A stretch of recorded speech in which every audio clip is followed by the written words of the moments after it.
Okay, students, this is an audio check. Somebody let me know in the comments below if you can hear me.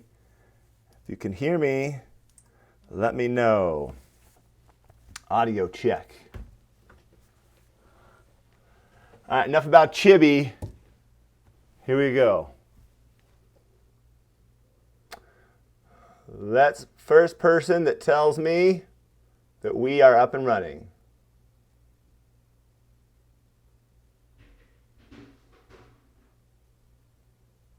I hear you, dog, coming from Finn. Ladies and gentlemen, it is now time to start. Yes, that is it, ladies and gentlemen. AP Macroeconomics live stream review going out to thousands of you, or maybe hundreds of you, or maybe 12 of you, 61 of you right now. But I bet a lot of you guys are in classrooms with actual teachers. Your eyes are all sitting together, getting ready for the AP test. I am in my office by myself, speaking to myself, pretending like I know what I'm saying. So here we go. Let's jump into it. Right now, we just started up. Let you know, time-wise, we're going to be going for 2 hours. It's going to start off with some graphing practice. And then if you just jump in late, fast forward maybe through some of that stuff. Because I want to make sure you're on time with me. In about 25 minutes, we're going to go to questions on chat, and you got to be live with me to chat, or else I can't see your questions. They're 5-10 minutes behind. I am looking at over here on my side, you guys saying wonderful things. Someone said I can't hear anything. Let me know again if you can hear me. I'm doing setting this thing up. So many of you guys are saying great things. A lot of it doesn't make any sense. Jamaica, tell me where you're from, actually, as we're doing this, getting this all set up. Let me know what city, state, and what country you're in. Now we're at 263 people who are watching. Now we're starting to get up and running, which is awesome. So, ladies and gentlemen, first, before we jump into this entire thing, I want you to know what we're doing. Like, we're going to be covering key concepts, free responses, graphs. I'm going to give you my predictions for the 2018 free response answers, like the questions they're going to ask you. So I'll tell you what I think it's going to be on the test. If you're chatting, that's awesome. Keep it coming. If you follow me on Twitter, please do so at ACDC Leadership. I know many of you use Twitter anymore, but at ACDC Leadership, it might actually be quicker and easier to get your question in that way. So you can either do the chat, or you can do that. Okay, coming in. Georgia. Oh, there's so many of you from so many different places. Laredo, Texas, my dude. New York City. Dominican Republic. Hey, Chicago. Love Chicago. New Jersey, Vancouver, Rochester, New York, South Carolina, Canada. My home and native land, Newport Beach. First of all, thank you guys for all this. Thank you. I mean this. My channel would not exist if it wasn't for you. Now, enough talking. Let's start reviewing. I got a couple things I want to show you. First, I can transition over to graph mode. Here's what we're going to do to start. You already know this. There are 6 main graphs you need to know. And the reason why I'm doing this is I'm setting the stage for everything else I'm going to be showing you today. Right now, I need you to grab a piece of paper. Get that piece of paper. Make sure you draw 6 axes, 6 graphs. You're all set to go. 1, 2, 3, 4, 5, 6. These are the 6 main graphs that they ask in the AP test over and over and over and over again, some more than others. So right now, we're going to test your ability to actually draw these key graphs right now. So right now on your paper, make sure you have them all down. Know the PPC, production possibilities curve, aggregate demand and supply, showing the long-run aggregate supply, Phillips curve, money market graph, loanable funds, and foreign exchange. But we're going to play a game. The game is, while you guys are doing that, I'm going to solve a Rubik's Cube. We're going to see if you can draw all 6 graphs and label all those 6 graphs as I practice and do this Rubik's Cube. All right? So kind of a race to see who's faster. Don't start yet. All right, we're going to start just like they do with Rubik's Cube races. I have mine down. You have your paper all set. Are you guys ready? All right, here we go. Drawing all 6 graphs. Make sure you label every single one of them, okay? This is getting our brains ready for econ. On your mark. Get set. Go. All right, here we go. I'm going to talk while you guys are doing this. I am new to this, so if you're thinking like, oh, he probably practiced as when he was a kid. No, I learned this about, I don't know, probably like a month ago, how to solve one of these things, and I'm not particularly good yet. Some of you guys probably can do it 5 times faster than me, and that's awesome. Good for you. All right, you should be done with the PPC. Make sure you have it labeled, not just a curve, but you have it actually labeled something, right? What do we label the PPC in macroeconomics? You should know that. You should know that. You should also have the aggregate demand and supply curve probably done by now. I mean, it's the most important graph, so you got to have that one done. For those of you who are just labeling super fast, check your labeling, right? You don't get any points if it's not exactly correct. Just like I don't get any points if this thing's not exactly correct. It's got to be exactly perfectly up and running. All right, so, oh man, sometimes this works faster than others. Again, for people who are just joining us, we are right now having a graphing race between you and Mr. Clifford, seeing who is faster at drawing the graphs versus solving a Rubik's Cube. How does this have anything to do with the reviewing? Trust me, it does. I know what I'm doing. I've done this before. Trust me, you're going to be fine. The graphs are the most important thing that you absolutely need to know when it comes to easy points on that test. So prove to me you can actually do it. I'm getting closer. I'm getting closer. I'm getting closer. How are you? Hope you're getting close as well. All right. So no, no, yes, yes. All right. I wonder if people are coming to the live stream who don't know what this is. I'm like, what's going on right now? He's just working on this thing. So for those of you who just came in, what I'm doing is I'm solving this Rubik's Cube as you all try to figure out how to draw those key graphs and checking your labeling. I wonder if you guys are done. Let's see if you're done. Everybody done? Move your hand. Oh, there's the 6 graphs. Oh, sorry, someone said move your hand. The 6 graphs, you should know them. I mean, it's not like they're a surprise. You know, the 6 key graphs on the AP tests, which are right there. Uh-oh. I'm getting a little bit closer. Okay. Push, push, push, push, push, push, push, push. Uh-oh, look at that. I'm getting closer. Not quite done. So there you are. There's the graphs. Almost done here.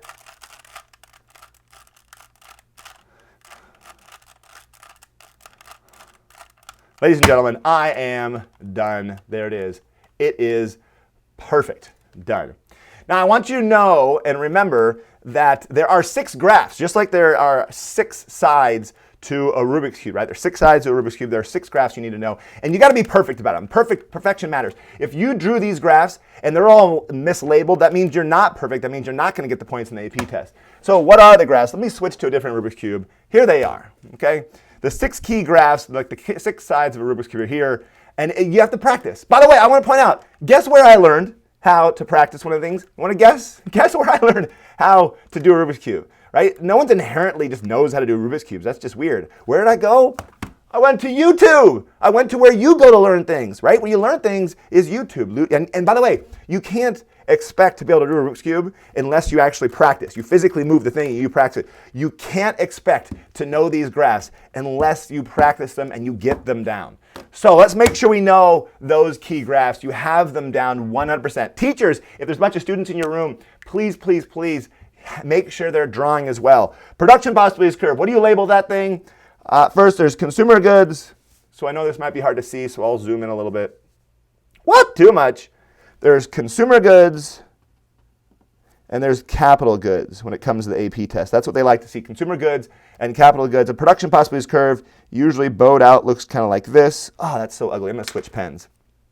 I apologize. So looks like this, kind of bowed out. Right there it is. Consumer goods and capital goods. And I'll finish it off. Consumer goods, capital goods. My hands are a little shaky because I'm so excited. So excited about this review. Okay, easiest graph in the AP test. I never really asked and told students it was a key graph because it's so darn easy. A point in the curve is inefficient. Point on the curve is efficient. Point outside the curve is impossible given your current resources. Everyone knows that idea. Make sure you understand capital and consumer goods.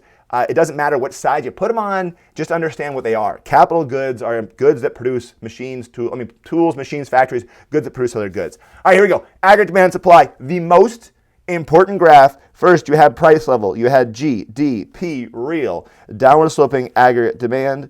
upward sloping aggregate supply. And I didn't tell you what I wanted, whether it was long run, recessionary gap, inflationary gap. Feel extremely comfortable drawing those things. In this case, let's just do the long run. The AP test will tell you specifically what they want when you're doing this. Now, if you drew this, guess what? You were wrong. Your graph was wrong. You did not finish this graph properly, right? You did not finish it. You didn't label it. You weren't perfect, right? You got a dot over. So if that's all you had, sorry, you don't get the points. You got a dot over, price level, and I'll put Y at full employment. That's the current output. That's the graph you need to know, full employment. Go to the last one over here to the right. This is the Phillips curve. On the Y-axis, you have inflation, and you know that. Down here, you have unemployment. I'm not going to bother spelling it out, but you have it. In the short run, there's a trade-off between those things. You're going to have really high inflation, but low unemployment, so you have an inflationary gap. Or you can be down here with a recessionary gap. That's the short run Phillips curve. In the long run, there is no trade-off between those things. Long run Phillips curve. Now, for many of you, you're like, yeah, I know this stuff. Yeah, I know that you know this stuff. We're starting simple. We're going to add more complexities later on. Now, before we move on to these other three graphs, let's make sure we know what these three graphs do. Of the 6 graphs that you need to know, these 3 show where the economy is. These are graphs that go, okay, how do you show where the economy is? The AP test will ask aggregate demand supply. It's almost every single year. So 97% of the time, that's the question they're going to ask, is drawing that graph or a derivative of that graph, recessionary gap or inflationary gap. They've also asked the other two. Last year, they asked the Phillips curve. Last year, they actually asked all 3 in different questions.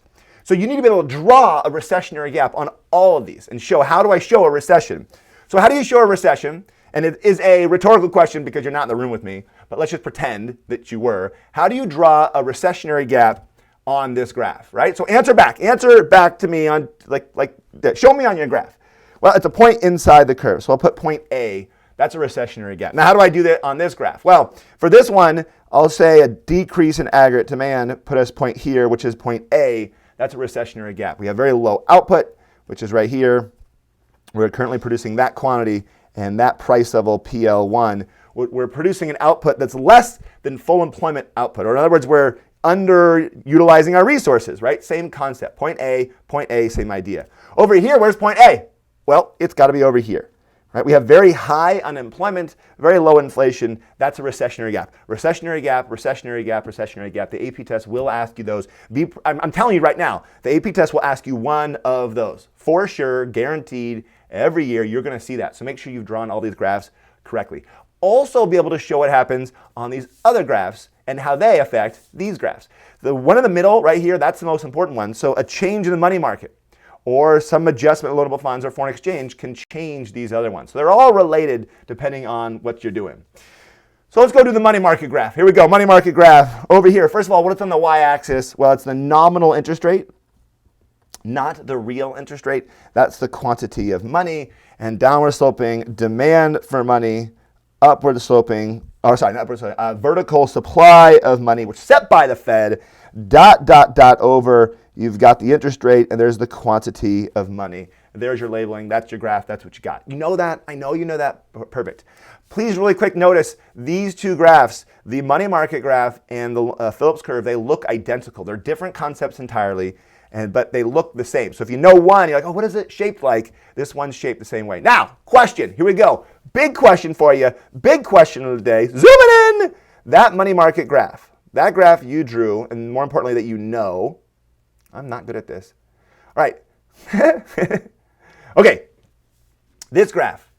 How do you show a recessionary gap on this graph? I want you to show me a recessionary. So let's say the AP test said, draw the money market graph and show a recessionary gap currently right now. No shifts. I'm just saying, show me a recessionary gap looks like. Is point A here? Is point A over here? Is point A over here? Is it something else? Well, do you know? The answer is you can't show it. It's not that kind of graph. I already told you that. You knew that. The other three graphs, those show you where the economy are. Point A, point A, point O. Point A, this does not show you that. This is a policy graph. This shows you what happens when the Fed makes some sort of change in the money supply. So they could increase the money supply, shifting the supply curve to the right, or they can decrease. They, as the Fed, could decrease the money supply, and that affects interest rates. And interest rates and their effect on investment are the most important relationship that you absolutely have to know. This right here is the most important relationship. Relationship. You've got to know this. In other words, when interest rates, for example, go down, what happens to investment? You've got to know investment always goes up. Now, you know this because you've taken the class, you've practiced this, but students who haven't reviewed very much or haven't seen this stuff very much or haven't seen it since first semester might forget this and think that investment is like stocks and bonds and retirement accounts and that kind of stuff, 401k plans. It's not. Investment is always 100% every single time taking out loans for your business. So business spending on machines, tools, and factories, always. So low interest rates keep, it's less expensive to take out a loan, so I'm going to increase the amount of investment. This is the key right there to monetary policy. If you don't understand this, you will not understand how to use this graph in monetary policy. Okay, so here we go. Going over here, loanable funds market. These two graphs, loanable funds and foreign exchange, completely different concepts, but look exactly the same. So the Phillips curve and the money market look the same. These two graphs look exactly the same. Loanable funds first is the real interest rate, not the nominal, real interest rate. This is the quantity of loans. Downward sloping demand for loans, upward sloping supply for loans, and then ... over. This is the real interest rate, and this is the quantity of loans. Now, this is important to understand the concept. The real interest rate, when it's super high, and let's just make up a number, let's say, 30%, right? So 30%, is that good or bad? Well, it depends. It depends. Are you borrowing or are you lending? Don't worry, it'll zoom in. Are you borrowing or lending here? See, it's zooming. It's zooming. Come on, zoom, baby. It's not really zooming at all, is it? All right, that's better.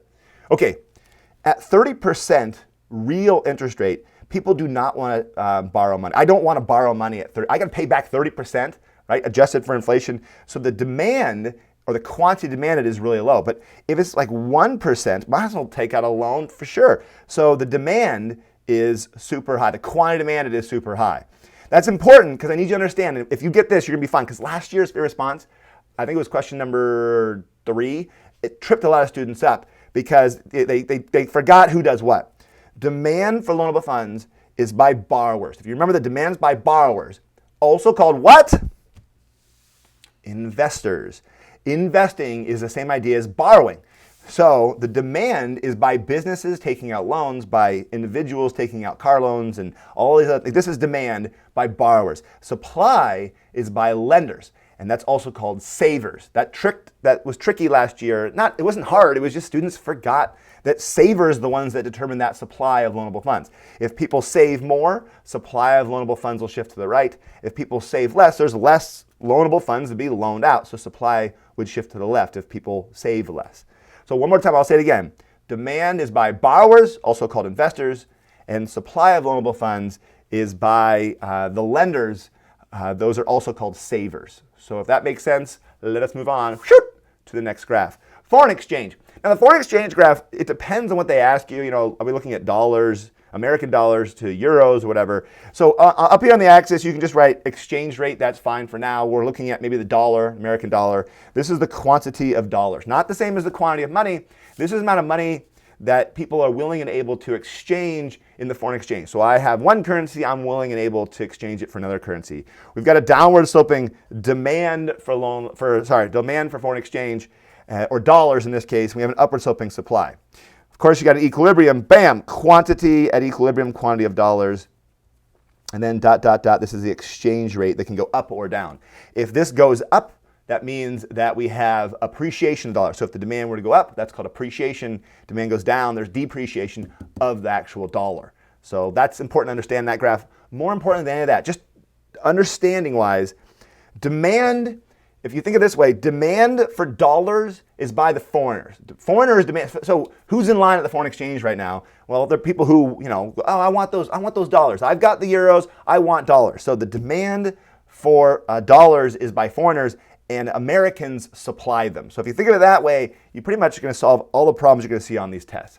Ladies and gentlemen, you now have, and again, I know you knew this. I know for some of you, you're like, okay, well, I didn't show up to a review just to see things I already know. That's it, right? There is the 6 key graphs that you absolutely need to know. You will be asked how to draw these on the 3 responses. And perhaps more important, if you know these key graphs, it makes it so much easier to answer multiple choice questions or other questions because you understand the key concepts and you understand the key relationships. Now, there's a key relationship. It's right here. What is the key equation? The most important equation that you could possibly ever need to know. What's the most important equation in this entire class?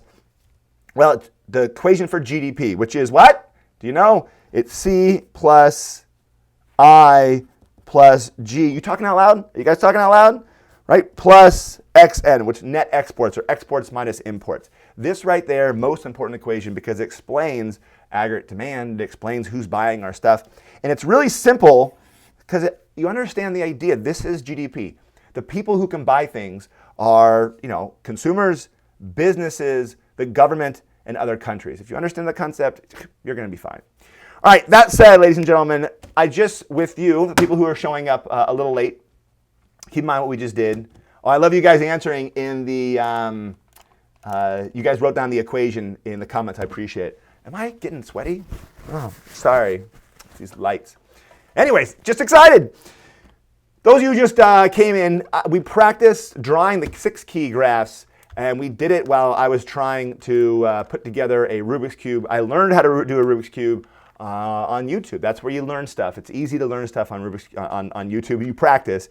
And then I want to point out, you've got to be able to draw these key graphs so they're perfect. If something's out of place, right, then you're not perfect. You're close to perfect, but you're not quite perfect. So, if you go like, I kind of got most of these graphs, that's good. I mean, it's not bad, but it's more important to be like, okay, I've got all these graphs done, and, it's better to be perfect and make sure you're completely perfect than kind of close. And when it comes to these graphs, they're always the same. Like, that's it. There's nothing else to throw at you. Those are the key graphs you need to know. Now, can you use them? Okay. Kevin O'Brien just said he's excited too. Shout to me, Noor. Noor, I'll give you a shout out. Other people are saying other things. We've got 522 people watching, which I appreciate. Thank you to all of you guys that are watching this stuff. I'm going to transition over to this view. Before I jump into the next thing, what I'm going to do next is I'm going to do a unit by unit breakdown and give you some strategies for getting ready for the test. Before I do that though, first I want to say thank you, and I mean this.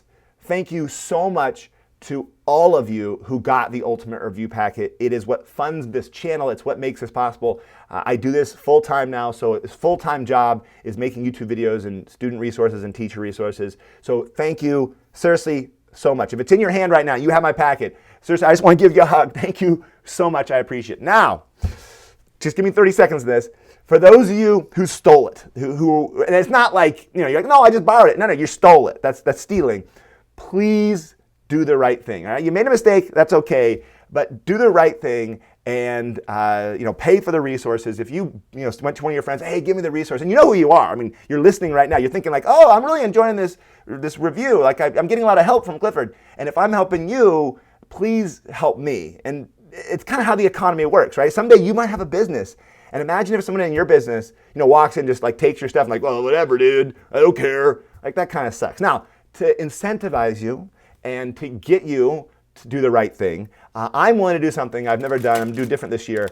Ladies and gentlemen, for people who get the Ultimate Review Packet, and there's also some of you who, you're thinking, should I get it? Should I not? You're on the fence. You're on this too.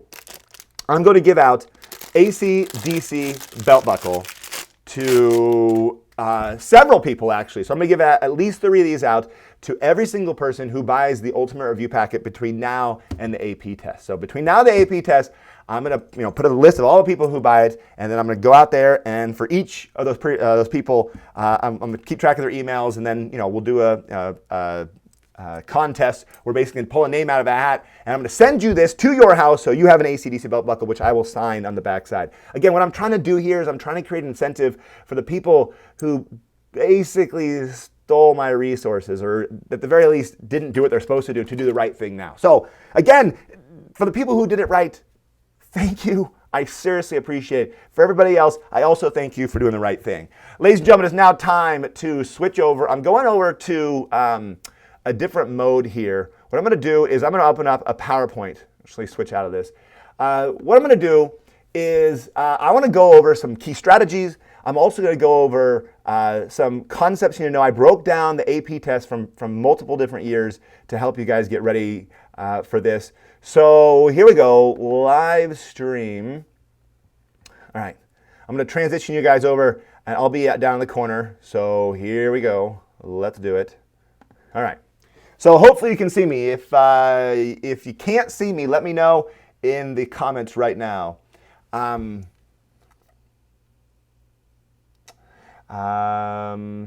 going to cover all your questions. So the people who are asking questions, now's not the time because my feed goes so fast. I can't even tell. Honestly, I can't tell you're asking questions if you're asking me questions. But I promise you there will be a time, and there'll be a right time to do it.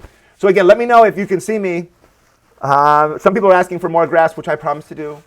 And all these other things.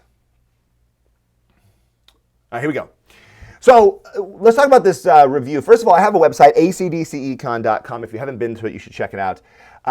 Before we jump into how do you get ready for this test? We already did the 5 key graphs, right? The question now is what do you need to pass this macro test? Now, an AP test is nothing like your regular tests in your regular classes, right? It's not like 90% gives you a 5 and you get 80% to get a 4. Here's the actual breakdown. Take a look. This is last year, 2017's AP test. There it is, 81% to get a 5. So you get 82%, you get a 5. The point here is this. You're going to pass. Everyone take a deep breath in, deep breath out. You know 57% of this stuff. And if you have my ultimate review packet and you watch my summary videos, dude, you're gonna pass this darn test. The only reason why you wouldn't is because if you're not, spending time and putting the energy into doing this stuff, you don't watch the videos, you don't do any practice graphs, right? You don't bother, I'm not going to graph. I know them, but you don't ever, for example, the people who, when I did this, didn't draw the graphs. That's a problem. And I don't mean that in a mean way, like you're a bad person or a problem person. What I'm saying is the people who oh yeah, I know it, but they don't really know it, always have a problem in this class because they're like, oh yeah, I know how to do Rubik's Cube, but they're not practicing. So a warning to the people who didn't draw the graphs when we did this in the beginning, yeah, you gotta change that up. You gotta change that up. So again, 57% is what you're shooting for just to get a 3. Most of you guys are going to be trying to get 4s and 5s, which is awesome. A couple study tips. People always want to know what should I do. With this amount of time we have left, you don't really have many options. What I always tell people, and again, there's other great YouTubers out there. I always tell people take a look at my unit summaries. They're about 30 minutes long. They cover all the key concepts, and then do the practice questions as well. So I have these practice questions that go to each one of my units, and so watch the unit summaries. Now keep in mind, you've got to have the ultimate review packet to watch all of them, and there's guided practice questions that are inside the ultimate review packet. Each unit has this 2-page or a page and a half guided practice where you kind of fill out key graphs and answer questions to verify you're actually getting it. That itself will move you up 1. So if you were going to get a 2, now you're going to get a 3. You're going to get a 3, now you're going to get a 4. So take a look at that. Also, I gave you in my ultimate review packet 4 full-length AP exams that I wrote. So there's 2 micro, there's 2 macro, and then I gave the answers as well. So if you have the ultimate review packet and the answer key on that, if you look below the answer key, it gives you a link to this right here, which will, I go over answers to all those questions. All right, that said, let's keep reviewing. I know you're not coming for my products. I'm not trying to show my, try to sell my products. I kind of am, but I'm trying to show you what I have. So other YouTubers get their stuff if you prefer their stuff. If you like my stuff, they get my stuff because it's going to help you out. Okay, unit by unit review. Here we go. In 3, 2, 1. I'm good on the video. Here we go. So I sat down and I looked at the last 10 years of AP tests, the multiple choice, and only the multiple choice. We'll do the free response later on. And I said, okay, how often do they ask certain questions in different units? As you can see from this pie chart here, the 5 units that I teach in 5 units. Different teachers teach differently. These are the 5 units I have, which are correlated to the videos I have, unit 1, 2, 3, 4, 5. The most important unit is unit 3. That's the idea of aggregate demand, being able to draw that graph, fiscal policy, the Phillips curve, the spending multiplier, understanding the idea of how to draw like the big key graphs. Like I said, aggregate demand supply is the most important key graph. Be able to shift that thing. They ask so many questions on that. Again, this is the multiple choice. So what I did is I sat down and I basically, calculated how often they ask certain questions on the AP test, and I lumped them as, for concepts, right? So how often do they ask questions about this concept or that concept? So right now what we're going to do, probably for the next 10 minutes, is I'm going to go over each unit. I am not teaching these concepts. I'll mention a few things, I'll maybe define a few terms, but I'm not teaching these concepts right here. That's what my summary videos are for. So what you're doing right now is keep track of what you know and don't know. So if you come across something, be like, oh, I don't know that concept, or I need to go back and review that concept based on these percentages, okay? So here we go, let's start it up. The 4 most tested concepts or skills you need to understand in macro unit 1. Number 1 is the production possibilities curve. Not the free response, remember, this is a multiple choice. Understand what the graph looks like, understand a point in the curve, on the curve, outside the curve, understand the shape of the curve. Another one is understand the idea of capital. If we have more capital, if a country is producing somewhere on the PPC that gives them more capital, then they're going to have more growth. For example, on the graph I did earlier, if we're over here, I'm making this real big so you can see, and I'll put point B. If we're over here at point B, and down here is capital, that means we're going to have more growth in the long run. The AP test asks that a lot, particularly the macro AP test. Number 2 tested concept is comparative advantage questions on the multiple choice. There's going to be at least 2 of those things. Make sure you know there's different stages or levels. There's, the basic, easy, absolute advantage, just cake, it's easy. Whoever can produce more stuff. Comparative advantage is the one you have to do the calculations for and decide who has a lower opportunity cost, who should specialize in what. And then in terms of trade is the next level up. We have to trade, how many cars for how many boats sort of thing. I'm still, sorry, I'm kind of going between 2 different things, reading what you guys have to say over here. Great. Next one, draw shifts in supply and demand. So they'll ask you general market questions. So if the demand goes up, for oranges, what happens to the price and quantity of oranges, that kind of thing. Also double shifts, make sure you understand the idea of double shifts. When 2 curves shift at the same time, either price or quantity will be indeterminate. And the last one is just basic definitions of scarcity, opportunity cost, and the circular flow. If you don't know these concepts, you're like, I don't know what any of those things are, that's okay. Watch the unit summary video, it'll get it back in your brain because I cover those pretty quickly. Unit 1 is the easiest unit, except for comparative advantage. So unit 1 is the easiest one. You can get the most gains through this unit, but it's not the most important unit. So keep that in mind. If you're studying, like, okay, where should I study? It's probably more important to study in unit 3 because more questions will come from unit 3. Now let's switch over to unit 2. 5 most tested concepts on the AP test. Number 1 is just GDP questions worth 25% of that test. So you're going to see, what's counted towards GDP, what's not counted towards GDP, or what is the definition of GDP, or nominal versus real. Basic GDP questions. A lot of these are your softball questions. When I say softball, I mean like the AP test. Honestly, they'll give you some questions where you're like, did they write this for like a 3rd grader? Like seriously? And they throw it up and you're just like, oh man, crack! And you just knock it out of the park because some questions are so easy. Those GDP questions, those are going to be some of the easiest ones you usually see on there. The second one is unemployment. The big question they ask, by big I mean they ask it a lot but not hard, is, who is what type of unemployment. Remember, there's 3 types of unemployment: frictional, structural, cyclical. Make sure you understand which each of them are, and make sure you can do examples for each one. You should also understand the idea of the natural rate of unemployment. We're always going to have frictional and structural no matter what. So you also might have to calculate some things, so calculate the unemployment rate or calculate the labor force participation rate. These are other concepts you need to know. The effects of inflation is number 3 on this one. Who is helped and hurt by inflation? General inflation concepts. Notice that inflation effects is different than calculating CPI.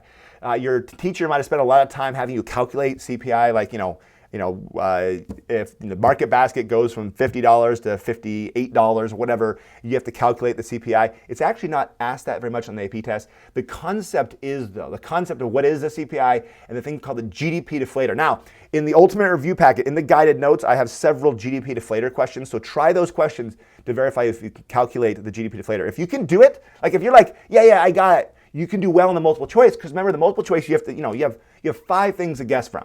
So when you look at, if you know prices more than doubled, so you know the GDP deflator is more than 200. right? So you can be like, okay, it's more than 200. So you can kind of eliminate questions. So even if you don't understand the math and know the exact equations, understand the concept will get you there.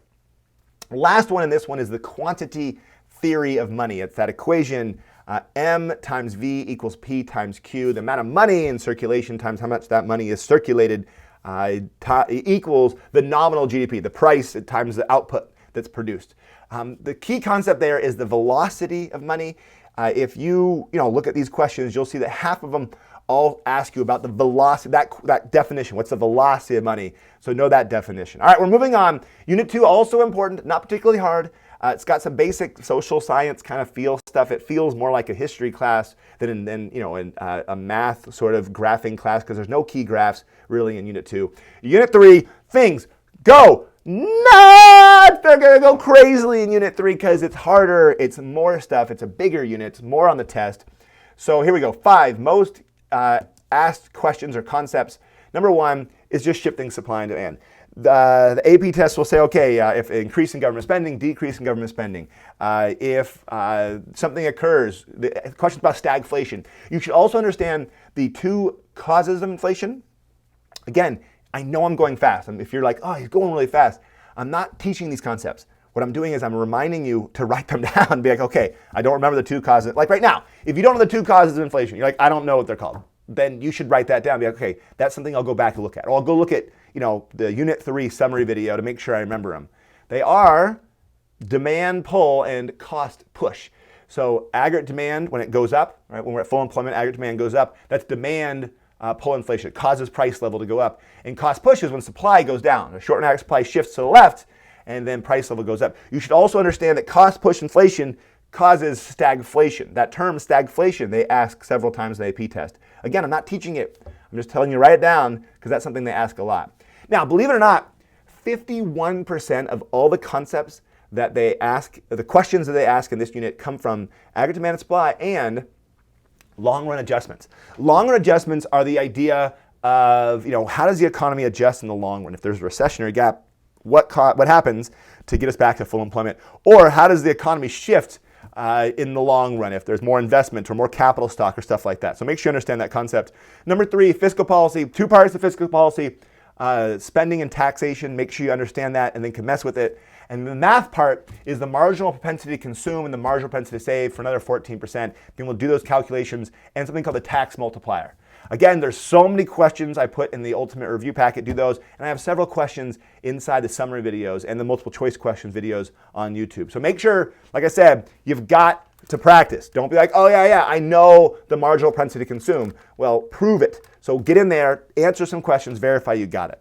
Last one, number 5, is the Phillips curve, general questions about it. So they'll ask you, in the short run, what's the relationship between inflation and unemployment? And you'll say, there's, inverse relationship between the two. Or, what happens in the long run? They could possibly shift that curve, but basically questions about the Phillips curve round us off in Unit 3. I do want to point out before I keep moving on, keep in mind that these are based on previous year's tests. They could totally change this year. I have no clue what they're planning on doing. I'm just looking at previous years and say, okay, how often do they ask these questions, right? So they might not ask a Phillips curve question this year, but usually either on the free response or the multiple choice, they do. So make sure you know all these things. But keep in mind, if you're just trying to get a 3, if you're trying to get 57%, you don't need to know all these concepts. Focus in on the thing, like if your teacher didn't cover a unit, let's be honest, sometimes we'd run out of time. Teachers, we run out of time. Teachers, you know what I'm talking about. We run out of time and be like, listen, watch these videos or try this stuff on your own, but I'm not going to be able to cover it. Make sure you know the stuff that you've been taught, that you practice, that you get before you start worrying about all the little tiny details that you don't know. Because remember, the goal on the test is not to get 100%. It's to get like 60%. Or for you trying to get a 5, 83%. All right, Unit 4. By the way, let me know in the comments. How is this going? Is this going well? Is this what you want? Let me know. Are you guys having fun? It's maybe not fun, but at the very least, is this helpful? That's what I want to know. Is this helpful? Jack Powell says, great. Other people are bringing in things. I'm not sure if Jack was talking about me. Thank you so much for doing this. That's awesome. You helped me so much, from Sabrina. Oh, thanks, Sabrina. I appreciate it. Michelle. By the way, some of you guys are like talking trash to each other. You can just kind of cut that stuff. Like that's not helping anybody learn anything, right? That's an example of like being inefficient with our time, right? You probably want to write down graphs instead. Yes, this is what I want. Yes. Yee! I'm not sure what that means, Kevin, but cool. Thank you. Yes, yeet. I'm not sure what that means. Fun, smiley face. They're all coming in now. Whoa, good stuff. Oh my gosh. Chibi, thank you. Great, helpful. Yes, awesome. Good. Thumbs up. I appreciate this. Thank you guys. Seriously, I appreciate all of you doing this. So awesome. Let's move on to Unit 4.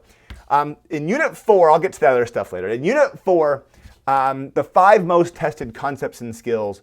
Number 1 is the effects of monetary policy, understanding that graph, the money market graph, but not the graph itself. They'll ask those separately, but just understand the idea of you increase the money supply, how does that affect interest rates, and how does that affect investment? Remember that key relationship. That's 20% of the questions. Open market operations is 16% of this one unit. Not of the whole test, but of this one unit. And it's a pretty big chunk of the AP test. So open market operations is the idea of the Fed or the central bank buying and selling bonds to banks. That's huge. It's kind of weird that they keep asking questions about it because it's so, if a kid knows the definition, they get those answers every single time. So they'll ask, which of the following would cause an increase in the money supply? And they give you all these dumb answers. And the Fed buys the Fed buys bonds on the open market or something like that. If you understand the concept, you're golden. Number 3 is the actual graph, the money market graph that we drew earlier and its effect on interest rates, understanding the demand and supply. You should understand that the demand for money is based on the asset demand and the transaction demand for money. So I want to hold money to buy things, and I also want to hold money as an asset as opposed to other assets like stocks or bonds or something else that are not money. So understand just the concepts, you should be fine. Next one is the money multiplier and money creation. This is the idea of 1 over the reserve requirement is the money multiplier, and the idea that banks loan out money and another bank gets that money and then loans it out, and that keeps happening over and over again. So money gets created by banks out of thin air. That concept, although weird, is what we teach you, and it's not actually very realistic. Shh, don't tell anybody, particularly not your teachers, because we basically try to keep it a secret that we're trying to basically lie to you, because no banks hold so many excess reserves. The actual money multiplier right now is less than 1. So we go, money multiplier is 10. Right now it's 0.98 because banks hold so much in excess reserves. So this is academic. It's a good time to mention this is an academic subject in an academic sphere of understanding. Like, this is the economy. The real economy is so much more complex, but this is what you're learning, and this is what you're trying to get college credit on. So keep working. Number 5, last one, is crowding out. Just the definition of crowding out. Maybe it's connected to the loanable funds market, but understand the idea when the government borrows and deficit spends, it borrows money, and that's money that can't be borrowed by investors or businesses. And so that leads to higher interest rates, and then those businesses have a harder time borrowing, and they basically, the government crowds out businesses when they borrow. So understand that definition of that. Notice what's not on the list. Well, bank balance sheets. Bank balance sheets are not on the list because they're only 5%. Now, they've asked those questions more recently on the test, so they might ask a bunch this year in the multiple choice. But if you look statistically over the years, bank balance sheets have not been asked that often on the multiple choice. If they do, it might be just one. They've got assets and liabilities, and they say, okay, if the Fed buys $10,000 worth of bonds, or if Billy deposits $2,000 in the bank or something like that, make sure to understand the idea of bank balance sheets. I made several videos showing you how to do it. In fact, I made several practice videos that are inside the Ultimate Review Packet. If you go in there, basically they're just practice this concept. So I did a bank balance sheet practice video where that's all I do is like 8 over and over again practice. Okay, can you do it? All right, show me. Practice. Okay, practice. Last unit, one more unit. It's the shortest unit, so there's only 4 concepts that are tested most often on this one. Unit 5, talk about trade and the balance of payments. Number 1 is how exchange rates affect net exports. So it's important to understand the idea that when a currency depreciates, that'll increase that currency's net exports, right? If my currency is cheaper for other countries can buy more of my stuff. Don't make the mistake of saying like, oh, depreciation is a bad thing, and so people are going to buy, and aggregate demand is going to go down. Like, depreciation's bad. We're going to go have a recession because of it. Depreciation is a great thing for exporters. They can export more of their stuff, and just that relationship, is worth 27%. Understanding that relationship. Next one is bank balance sheets. Understanding kind of the definition, what they are. Two accounts, the financial account and the current account. Understanding the concepts behind them. They sometimes give examples. Which one of these will count in the financial account? Number 3, change in foreign exchange markets. Understanding supply and demand shifts for foreign exchange. And number 4 is just a relationship. It's specifically interest rates effect on foreign exchange. So understand that we said earlier interest rates. In fact, let me bounce out of this really fast. Remember earlier when we covered the idea of interest rates, and I said it's the most important relationship in this class. In fact, I'll show you what I'm talking about. For people who just showed up, I said right here, interest rates cause investment to go up. Most important relationship. Well, there's another key relationship when it comes to foreign exchange. If interest rates were to go down, right, in one country, that would lead, so interest rates are lower in one country, that would cause people in that country to go send their funds overseas. I'm going to switch it so it's easier to understand. Let's say interest rates go up, okay? So in this one, let's do it. If interest rates go up, right, that will decrease investment. People are going to take out less loans. They're going to buy less machines, tools, and factories. So that's the inverse of this, right? So you understand that concept. Higher interest rates leads to less investment. But higher interest rates also leads to more or an increase in inflows of currency into your country. So students need to understand when I say, interest rates go up, is that good or bad? It depends, totally depends.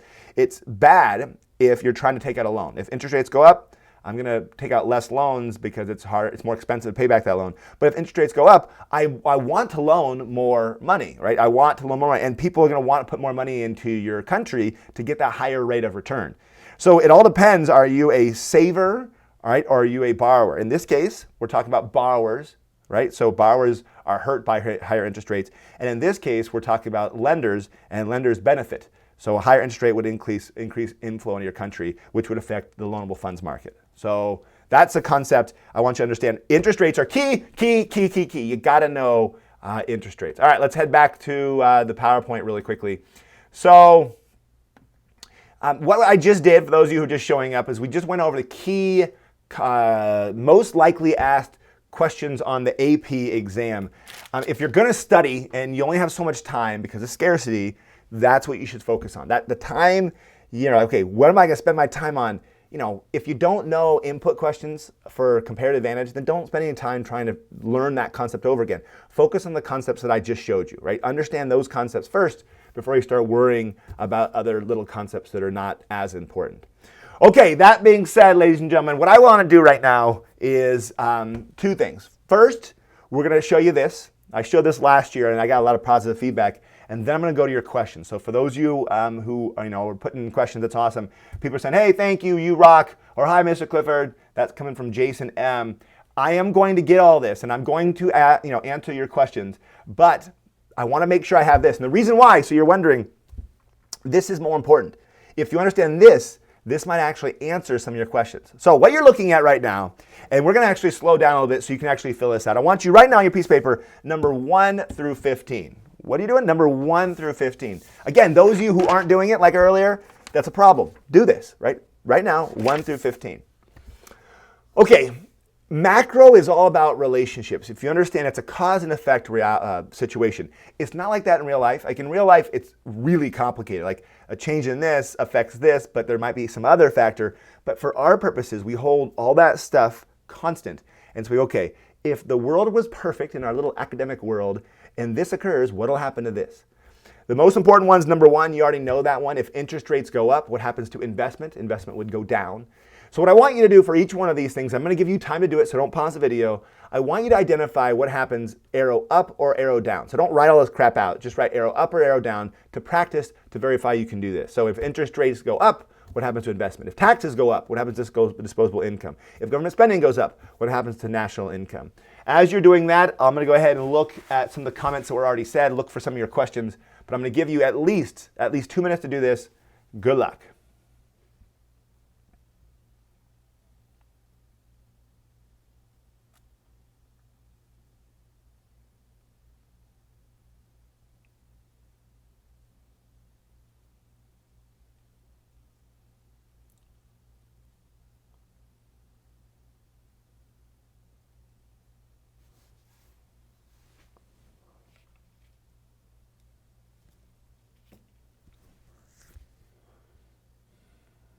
Hi, Jack.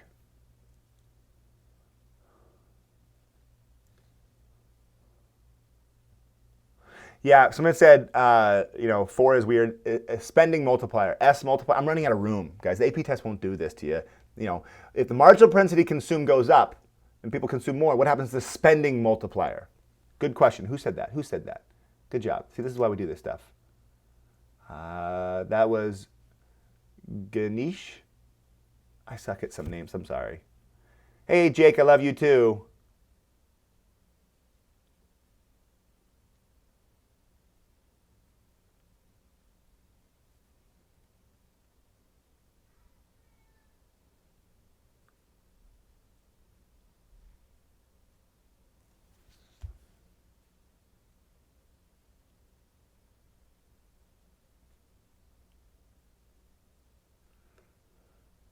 Anika said that there's somebody on Instagram that sells my packet on the dark web. That's sad, first of all, if that's true, but it's first of all, like, it's sad. It like hurts my feelings because like this is my full-time job. Like this is how I pay for healthcare and my mortgage and all the other stuff. But if someone does that, it comes down to the consumers. Like people have to go buy that. I'm going to go buy it illegally. So ultimately, whoever's trying to sell it online, hopefully they're not making any money off trying to sell it, because it's kind of, one, a jerk thing to do, and two, people shouldn't support jerks, right? I mean, if the Nazis were having like a sale, like, oh, free sale, come buy stuff from us, you wouldn't be like, oh, cool, it's cheaper, so I'll buy from you. At least I hope.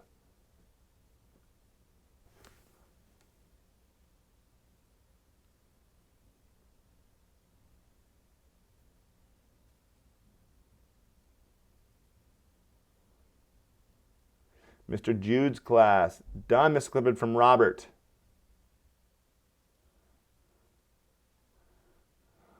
Sticky wages, I can cover that. In fact, I'll start making a list of things you guys want me to cover. Sticky wages, not a hard concept at all.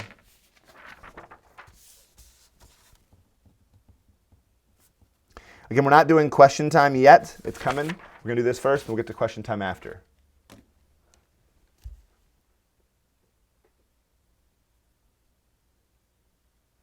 Shout out to Mr. I suck at this, Kenneth. I'm sorry. Names mess me up because that's a Pelletier, right? It's probably French. I'm pronouncing it wrong. Clifford, you are amazing. Thank you. I appreciate it. Nominal versus real wages. Again, don't type in all of your questions yet. I'm just going to write these two and I'm done. Don't type anymore. Real wages, easy. Okay.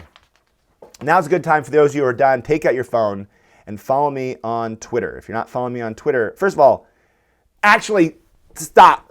Stop. Do me a major favor. Seriously, though, it'll help me out so much. Please subscribe. I mean, you're right here on YouTube. Click that subscribe button if you haven't already done so. For those of you who have, awesome.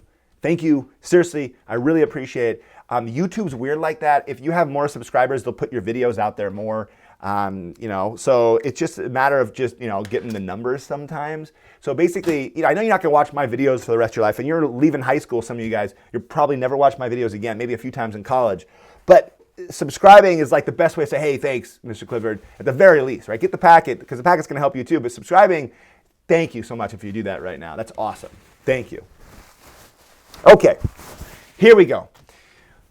All right, these are not in order of importance per se, but they are asked so often. So 15 things you need to know. That last one, they started asking about 4 years ago, and they keep asking it more and more. Interest rates and bond prices. So some of these things you just have to memorize. I know it sucks to say that, but you're just going to know the relationship. So here are the answers. So right now I want you to check yourself and see how you actually did. If you understand that concept and understand what's going on here, then I'll go over some of them.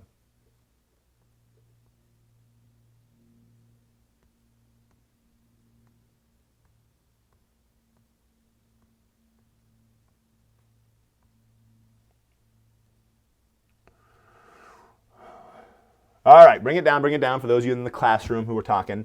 Here we go. The first one, number one, most important relationship, interest rates and investment. Taxes, when they go up, people have less disposable income. So I want you to take a step back, and I want you to think what the concepts are at play. For example, number one, that helps you understand monetary policy. Number two, when you look at number two and number three together, what does that kind of show you? You look at those two, you should be like, that seems like fiscal policy, right? So when taxes go up, disposable income goes down and aggregate demand will go down because people can consume less. So that's fiscal policy. That's contractionary fiscal policy. In number three, government spending goes up. National income, by the way, write this down. National income is the same as GDP. The AP test will use those terms interchangeably. National income, GDP, is just how much stuff is being produced in a country. So the dollar amount of stuff we're making and the dollar amount of incomes we're earning is the same thing. Income, output, same idea. So both 2 and 3 talk about this idea of fiscal policy. Number 4 talks about this idea of the multiplier effect. The people consume more, people spend more, then that increases the spending multiplier. Number 5 is a key concept of growth, capital stock. When we have more machines, tools, and factories, we can produce more stuff, and that'll shift out the production possibilities curve. When inflation goes up, real wages fall. So if I was paid, $10 an hour, and all of a sudden now, and price level doubles or inflation doubles, and now it costs me more to buy stuff, that $10 gets me less ability to buy things, right? I can't buy as much. The purchasing power of that money falls. So when inflation goes up, my real wage adjusted for inflation is going to fall. Inflation, real interest rates, right? If inflation goes up, real interest rates also go down, right? So if inflation goes up, and I lent out money to somebody, if I lend out money to you at a 5% interest rate, and then all of a sudden inflation goes up, when I get paid back, I'm going to get paid back in less actual dollars. I mean, the same amount of the dollars I expected, but the purchasing power of those dollars is going to be less. So the real interest rate is going to be less. Deficit spending causes interest rates go up. All right, look at number 8. Collectively, everybody watching this video right now at the same time, tell me what concept that is. That is crowding out. Yes, crowding out. When you saw question 8, your brain should go, oh, that's crowding out. That's the concept of crowding out. Notice that number 9, 10, 11, and 12 are all talking about the idea of monetary policy and the supply and demand for money. So number 9, money supply increases. That lowers the interest rate. We saw that earlier when we looked at the graph. The idea of the reserve requirement, discount rate, and the open market operations, that's how we can change the money supply. The Fed changed the money supply. So the change of the money supply can change interest rates, but how we change the money supply is one of those 3 things. Again, they are the discount rate, reserve requirement, and open market operations. International value of the dollar, so that's the idea of the dollar increases in value or it appreciates, then U.S. net exports would decrease. If interest rates go up, net capital flows goes up. I just covered that earlier. 1 and number 14 we actually did earlier on this piece of paper right here. And then number 15, interest rates and bond prices are inversely related. When interest rates go up, people would prefer to have they'd prefer to have the new bonds as opposed to previously issued bonds. For each one of these, by the way, I'm just kind of quizzing you to verify you know these. If you don't know some of them, like if you don't know like definitions like capital stock or what investment is or what discount rate is, that's important because like now it's a question of like definitions, not a question of like knowledge and relationships. It's like, okay, I don't know the definitions. That's a different problem. If you knew the definitions but didn't know the relationships, that's another problem. All of these, every one of these is covered in details in the summary video. So watch those summary videos. Also keep in mind, I made a video, watch this seriously like 30 minutes before you go on the AP test. It's the entire class in 30 minutes. It's everything you need to know in macroeconomics, in 30 minutes. And I cover all of it really fast, all over again. So I cover, GDP and all these different relationships. I cover them super fast, but it's only like a 30-minute long video for like that last shot in your brain to verify you're actually getting it, okay? Okay, so now let's talk about those fair responses. Now before I do that, super fast, and again, I do this because I need to. I promise you I'll be quick. Teachers. Right now, if you're in a classroom with a teacher, if you're a teacher just watching on YouTube, I want all the students in your class, if you're in a classroom, I want you guys to all slowly look over at your teacher and make sure they're paying attention to what I'm talking about, okay? If you're a teacher at home, please pay attention. I'm going to go fast here. If your students like my videos, there's something I sell called the Ultimate Review Packet. I talk about it all the time, but I give a huge discount to teachers that organize their students and they get all their students to buy the packet. Instead of being $12 online, it's only $7. And this is, selling those packets is what makes this channel even possible in the first place. So please, please, next year, if you didn't get it this year, and if you did, first of all, if you did get it this year, awesome, thank you so much. Seriously, hug to you. Super, super, super helpful. I'm gonna make it even better next year. So people who got it this year, I'm keeping it the same price, $7. I'm gonna make it even better next year, and I'm giving you free teacher resources. The people who don't get it, the people who are like, I'm not gonna get my students organized, they'll get it on their own. A couple questions. Number one, do you think your students benefit $7? Each one of your students benefit $7 of my videos. I mean, $7 is like 15 minutes with a tutor. And I've made videos that cover like 15 hours of all these concepts. So the best way to show appreciation is getting this resource. And I'm gonna show you appreciation by giving you the teacher resources if you get this packet. So all those students who are looking at your teacher, if you think the packet was good and you got the packet, tell your teacher like, seriously, dude, you should get the licenses next year for the students. You should organize your students next year and get those resources, because I promise you they'll be great. And more importantly, I'll let you see them for free. So teachers, give me an email and I'll let you see the teacher resources completely free. So you can, not teacher resources, the new Ultimate Practice Packet. I'll let you take a look at that thing to see if it actually would work for you and your students. So, you're not just buying something blind, you can see if it's actually something that's worth it. All right, that said, enough commercials. Let's talk about something else. The people who got the Ultimate Review Packet, so I'm switching gears here. The people who got the Ultimate Review Packet, I'm gonna do something special I've never done before, but it's only for those people.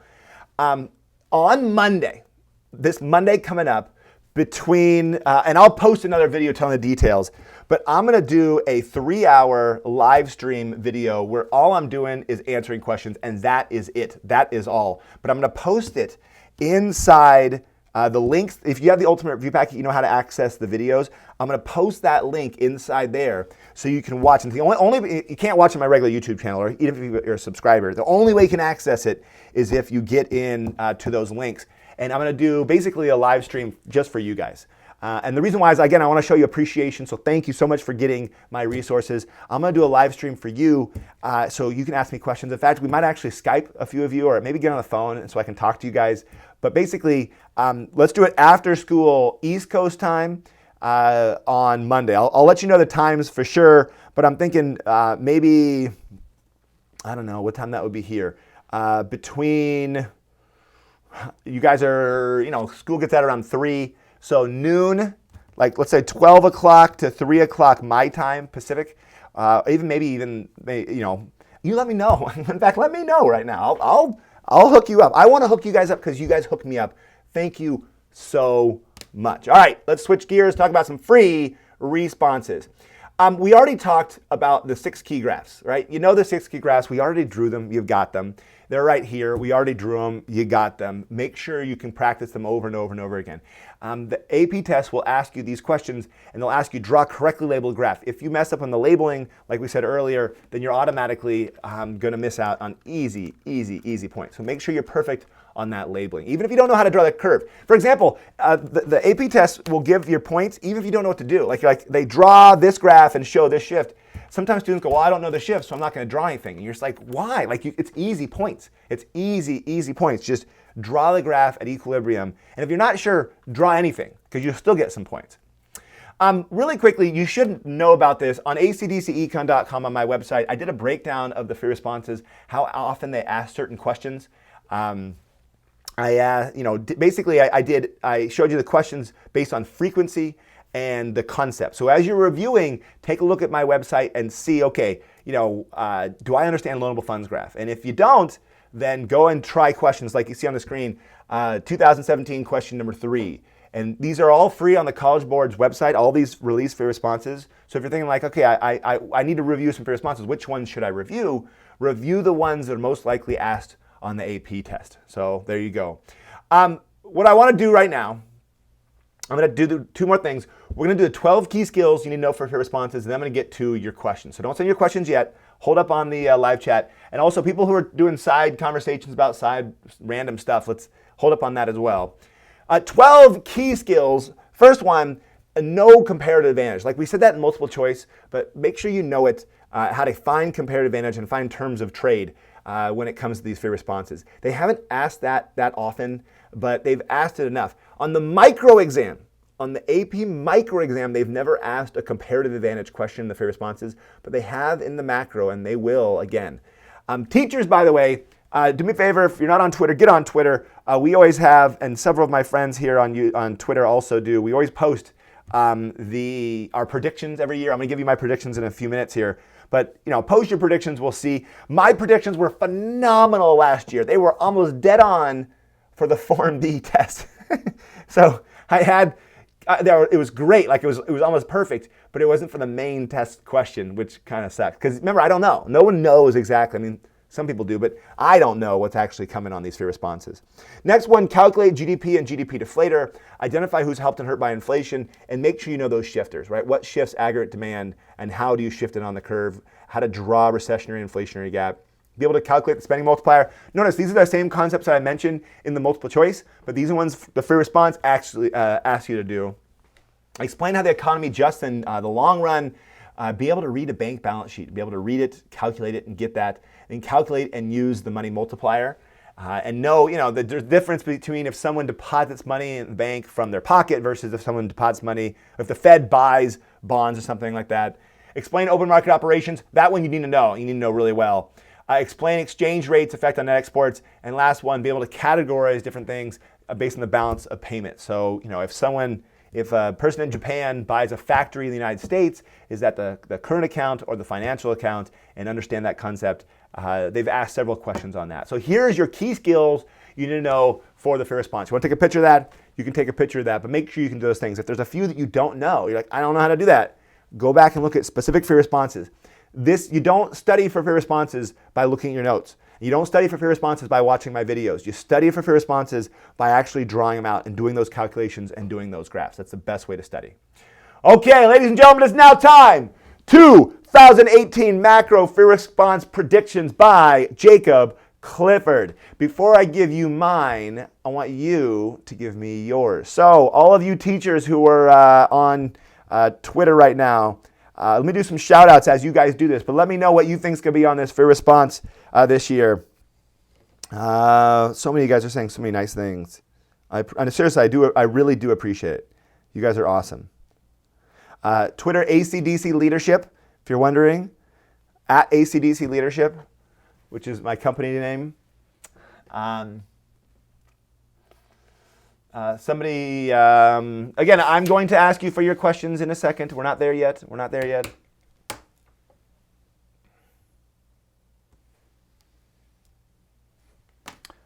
All right. Shout out to Mrs. Foster's best econ class ever. So Mrs. Foster, you are awesome. And I hope that your students got the ultimate review packet. Because that would make you the best class ever. In fact, all the teachers, oh, by the way, I forgot to mention, if people get the ultimate review packet, they get into a drawing. So teachers, you get into a drawing to have me come out to your school. So for every 20 packets that you order, your name gets added to the hat again for this drawing, and then I'll randomly pick and I'll go out to your school for free. I did it to Florida about 2 weeks ago. It was awesome. It was so awesome. I was able to go hang out with Lance's students and meet him and meet his students. I wasn't there for very long. I was only there for like 3 hours for the review session, but it was awesome and we had such a great time. Okay, these are coming in. Aggregate demand supply graphs. Aggregate demand supply, you're right. That's what it's going to be. Shout out to Freedom High School. Is it your school, Edwin, really called Freedom High School? It's kind of a cool name for a school. Jaqueline said our teacher bought everyone a packet. Seriously, Jaqueline, your teacher is awesome. You give a hug to your teacher. Seriously, go up like, dude, thank you so much for understanding how entrepreneurship works. This guy is trying to make this business, making free videos on YouTube. So thank you to that teacher, and thank you to you, Jaqueline. Aggregate demand supply graphs. I'm reading right now all your different things. Shout out to Mr. Woodward. Shout out to Dr. Mitchell.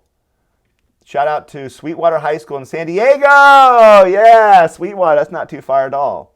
I'm live like 30 minutes away from you. Shout out to Mike. That was a nice one. Snoop Dogg. That's funny. Foreign exchange. Shout out to Brunswick High School. Shout out to Mr. Delaney. Mr. Wilson. Okay, I can do this all day long. Literally, I can just keep saying random schools. Let's get to the predictions. Ladies and gentlemen, based on my extensive experience, based on years of preparation, based on the fact that I have no clue what's on these responses, here's my predictions for this year.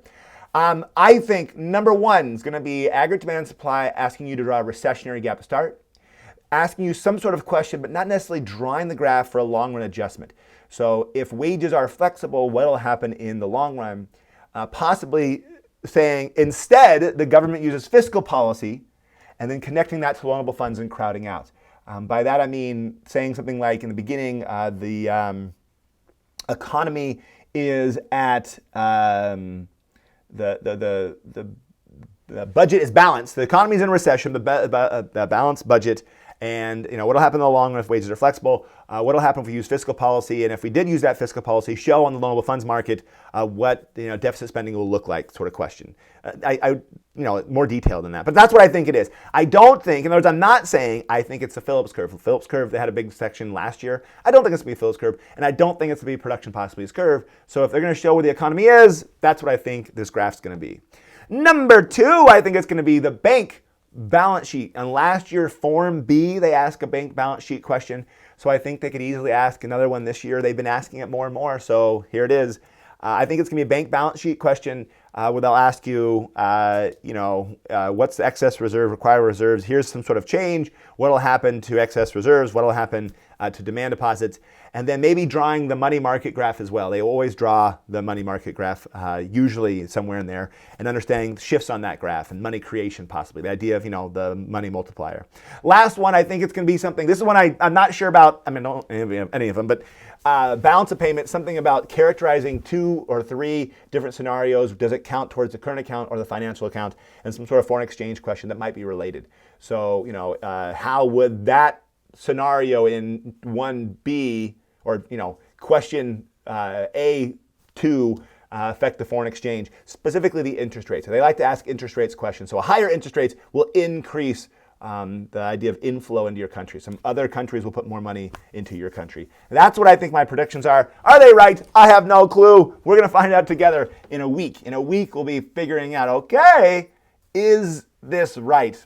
I don't know. I'm excited to find out, though. This is actually pretty darn exciting when I get to find out what these are. Now, my question to you is this. Are you ready for these? If these are the actual questions, are you ready to draw these graphs and do these calculations? Of these 3, which would you struggle the most with? And I bet most you would probably say bank balance sheets because for some reason students kind of get tripped up in their brain and we can actually practice them that. But I will cover some of those for sure 100% as we move forward. So right now we are at, I said I was going to take 25 minutes before I jump into answering your questions. I don't have the ability to answer each of your questions just your question. Like I'm helping just Sarah because there's a bunch of you who are there who want help. So instead of doing that, I'm going to kind of take a list of notes and I'll combine them. So if someone says sticky wages, I might just say, okay, I'm going to focus on long run adjustments. So right now I want you to send some questions. Someone said Forex, bank balance sheets. I will definitely do Forex. In fact, I'll show you the graphs. I've got a PowerPoint I can show you that covers that concept in detail. 3 people want to do Forex. How do you do bank balance sheets? It's a good question. I've got a video that covers the whole thing. There's also things in the Ultimate Review Packet where I cover bank balance sheets. People who are going anywhere, don't go anywhere. Hang out. Some people, we went from 500 down to 482 people. Again, hopefully, you are watching this with your class and with your teacher. Those of you who, and I have a lot of friends out around the country, if you have my actual phone number, feel free to text me, be like, hey, we're in class right now. Even text a picture of your students. This job is awesome. I've had a chance to go out and meet so many people. This last April, I was able to do a review tour where I went around and just worked with so many people, and I had a blast. It was so fun. I made some new stuff, some silly things we did, which were awesome. These I got Mr. Weiss. Yeah, we got some good stuff. Mrs. Lopez is offering some ideas on her suggestions. This is awesome. Okay, here we go. Back to this. All right. Someone says, what is economics? You're probably behind a little bit on that one. It's a good joke, but you're probably a little behind if that's what you're asking. How to memorize formulas? There's not that many formulas, dude. There really aren't. So if you're thinking like, how do I memorize the formulas? There's two main formulas for doing calculations. There's the spending multiplier and the money multiplier, but they're the same formula, right? It's 1 over how much you have to save, right? How much, the marginal propensity to save, so the spending multiplier, and how much banks have to save, the required reserve. So really, equation-wise, it's not that hard, and there's not that many like calculations to do on the actual test. So if you're freaking out about that, don't. People asking about crowding out, I will cover that definition-wise and concept-wise. Keep in mind, I've covered all these things in all the different videos. PPC, I don't think you're gonna need to cover that. Jeremy asked for a quick CPI review. Jeremy, do you know why I'm not gonna do that in this video? And it's not against anything against you. I mean, obviously, there's a reason why I'm not gonna do it. It's not that it's too easy or too hard or anything like that. It's just not worth it. I could cover other things that like crowding out is going to probably be more worth it, like points wise. They don't ask that many CPI questions. David, Bert, yeah, there you go. Tennessee Dave, great job, Mr. Clifford. Keep up the work.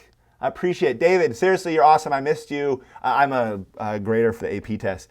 And there's some people you meet that you just absolutely love, and this guy's awesome. Seriously, like a great, great dude. If you're his student, you are very, very lucky.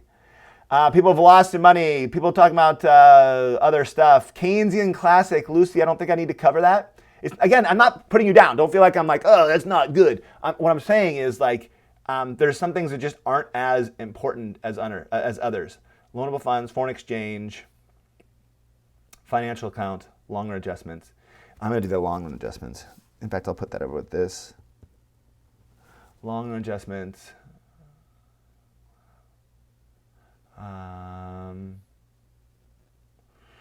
Oh, these are good.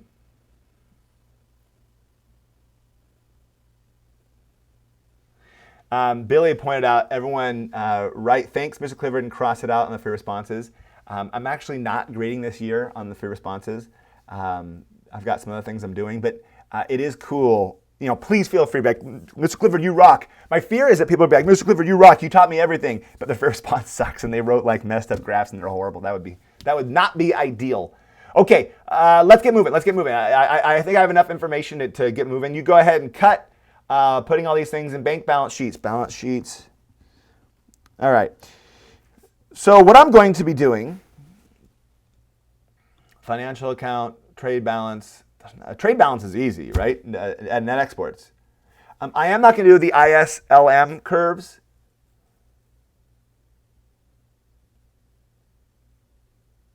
Okay, I got enough.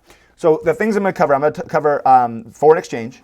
I'm going to cover. I'm not going to do nominal versus real wages. We talked about that earlier. Yes, so okay, there's like 50 people keep asking the same question. Am I gonna save this live stream video? Yes, I'm going to save this. If you wanna watch it later on, you're more than welcome to watch it later on. That's perfectly fine.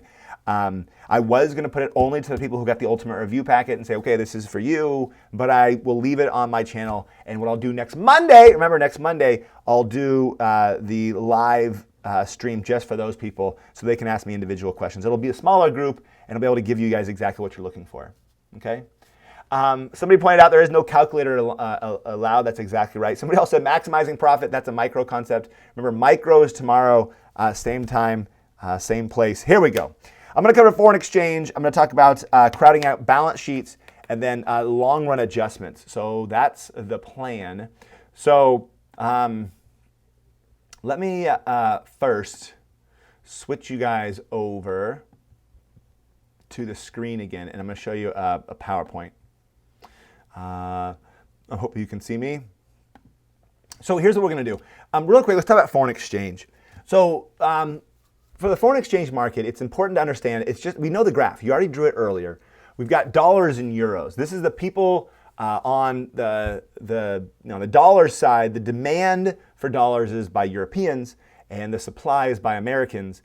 And then the AP test doesn't ask you to draw them side by side this very often because they don't go, draw the market for draw the market for dollars and the market for euros. They usually have to draw one or the other. But if you understand how they're interrelated, you're going to be fine.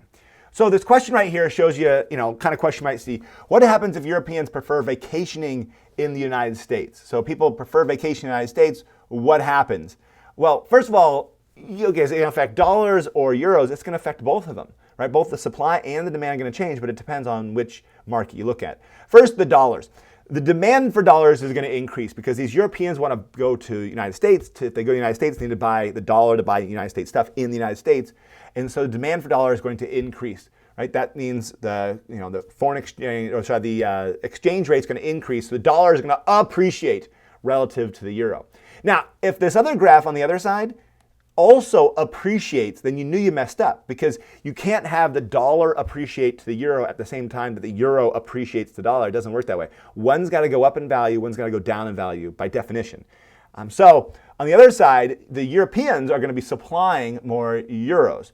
So I'm a European, I'm putting in more euros, I'm supplying more euros and demanding those dollars. So the supply for euros is going to increase, causing the euro to depreciate and the dollar to appreciate. Now the AP test will ask you questions just like that, boom, and they'll ask you what's the next step. After this currency appreciates or after this currency depreciates, what will happen to net exports? It's important to keep in mind when you write down your answers, fully complete your thought. Don't say things like, our net exports will fall, right? Because the AP test readers, they don't know if you're in Europe or United States. They don't know where you live. So you got to be very clear what you're talking about. Don't say, for example, if I asked you, if this event occurred, if Europeans prefer vacationing in the United States, is there appreciation or depreciation? Which one is there, appreciation or depreciation? Well, the answer is both. There's both appreciation. You have to tell me which one. The dollar will appreciate. The euro will depreciate. After this occurs, what happens to net exports? Well, for the Europeans, the net exports for Europe will increase, right? Because now the euro is cheaper, so net exports are going to go up for Europe and Europeans, and then the net exports is going to go down for the United States because the United States dollar appreciated. So it's kind of this cause and effect. If you understand that cause and effect, you're going to be fine. Again, there's a summary video, and plenty of practice videos that cover it as well. Also keep in mind, and let me switch gears here because I'm going to switch to actual graphing back over here, that a lot of these shifts are actual double shifts. What do I mean by that? Well, notice that, so what I'm doing, by the way, is I'm switching to graph mode, which is here. I want you to draw it over again. By it, I mean the foreign exchange for dollars. So let's look at the United States dollar, and let's look at dollars compared to the euros. So this would be the number of euros over dollars. I'll write US dollar. And down here is the quantity of US dollars. The way this graph would look is actually like this on the AP test, right? If you don't remember, the denominator, what's in the denominator is the product you're looking at. So whatever is here, the quantity of dollars there, if this was euros, it would be flipped, right? It'd be the other way around.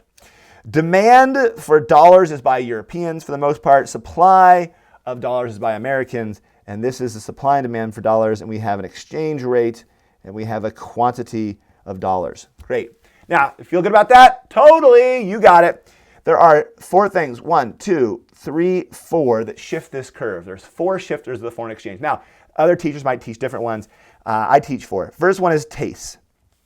Like we just saw, if Europeans prefer to travel to the United States, that's a change in taste. Next one would be a change in income. If Americans have a higher income, or if Europeans have a higher income, we assume that you buy more stuff from other countries as well. So if Americans, GDP goes up, national income goes up, then they're buying more stuff, including stuff from other countries. The other one is inflation or price level. And the last one is interest rates. Now the reason you do this graph, now those of you remember, you got to draw this graph, draw it out. Here's my question to you, all right? I want to know what's going to happen on this graph for foreign exchange if, and so here's the scenario, if interest rates, I'll write it out, interest rates in the US go up relative to Europe. So if interest rates go up relative to Europe, what happens on this graph? Draw the shift that occurs and identify what's going to happen to the dollar? Is it going to appreciate or depreciate? I'll give you guys a minute and 38 seconds.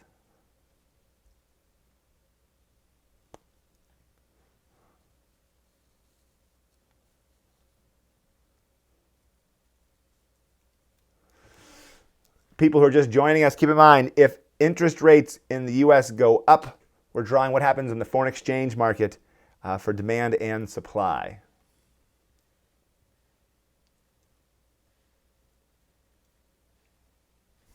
Let's go take a look what's happening on Twitter.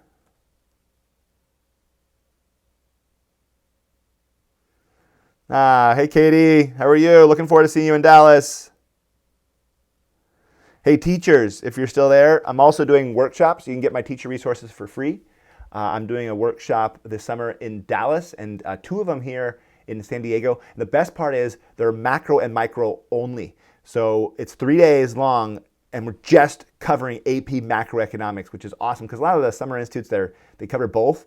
And it's mostly designed for experienced teachers. It's going to be designed for people like, okay, I understand the basics, but now I want the ways to make the class awesome into, teaching strategies and covering those pesky details that, it takes, years to really fully understand. That's what we're going to cover. So if you're coming, awesome. And if you're interested, take a look at my website under workshops. All right, here we go. Let's draw this thing out. Again, so the people who just walked in, we're doing the foreign exchange for dollars.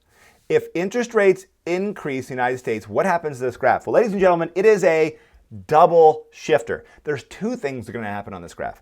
Number one, we have to ask ourselves, what are other countries going to do? What are Europeans going to do? Well, they're going to want more dollars. Why? Because they get a higher rate of return. Interest rates in the United States have gone up. That increases capital flow into the United States from Europe. So demand for dollars is going to go up, right? So demand for dollars goes up. And you can think of it as, the United States financial account moves towards a surplus. More money is coming in. Great, we're not done. That's the effect on foreigners on this graph. What about Americans? Well, some Americans used to go put their money overseas, but now they don't want to put their money overseas. They'd rather keep that high interest rate. So some guy, puts a little money into, European bonds, buys European bonds, every, year, every 2 years or whatever. I mean, every month, every day, I don't know, who cares? The point is this person buys these bonds and, other institutions buy these bonds, but they'd rather keep that higher rate of return inside the United States. And so supply is going to decrease, right? So these Americans are going to want to keep from supplying as much dollars because they'd rather have a higher rate of return from those dollars. If you finish off the graph, you'll know the exchange rate right here increased. The exchange rate for the dollar appreciated. Appreciated! There it is. A currency appreciated. The point is it's a double shift. Now, when it comes to AP tests, keep in mind, the AP test usually doesn't ask you to draw double shifts. They'll be very clear what happens to the demand in this situation or what happens to the supply in this situation. They'll tell you very clear what they're looking for, but really it's a double shift. Now, real quick, if you draw the double shift and you can't tell what happens to the exchange rate, you made a mistake, right? Because no matter what happens, however I draw this, demand goes up and supply goes down. So demand went up, supply went down. No matter what, the exchange rate is going to go up. It's going to change. If you draw this and you end up out here somewhere, over here somewhere, and you're like, exchange rate indeterminate, then you messed up. These double shifts will both cause the exchange rate to do the same thing. It's just a different way of actually looking at it, okay? I could draw this graph over again for Europeans and show the same concept over. I'm not going to, but there it is. Remember, there are 4 shifters. This is an aha moment for you. There are 4 shifters: taste, income, inflation, interest rates. These 2 are double shifters. I'll say it again. These 2 double shift the curve. Double shift. Worst handwriting ever. The reason why is because inflation affects people's willingness to buy your stuff and your willingness to buy your stuff. So it's going to affect both foreigners and domestic people. And interest rates, like we just said, are going to affect both, right? In this case, interest rates going up. Other countries are going to buy more, other countries are going to buy more dollars because they can get a higher rate of return. And Americans, in this case, are going to supply less dollars because they'd rather have that higher rate of return. So again, those are 2 double shifts curves. The AP doesn't ask for those double shifts, but you should understand it and get it. Okay, the other concepts you guys told me you want me to cover were idea of long run adjustments. So it is now time to go back to graph mode. Ladies and gentlemen, right now, please draw an economy at full employment using aggregate demand. Oops, I spoke and I did it wrong. Aggregate demand, I'll do this ugly, GDP. Aggregate demand and supply, show me economy at full employment. Now, I know you know this graph and I know it's easy, but just draw it because I'm going to ask you to do some shifts in a second, okay? Ready and go.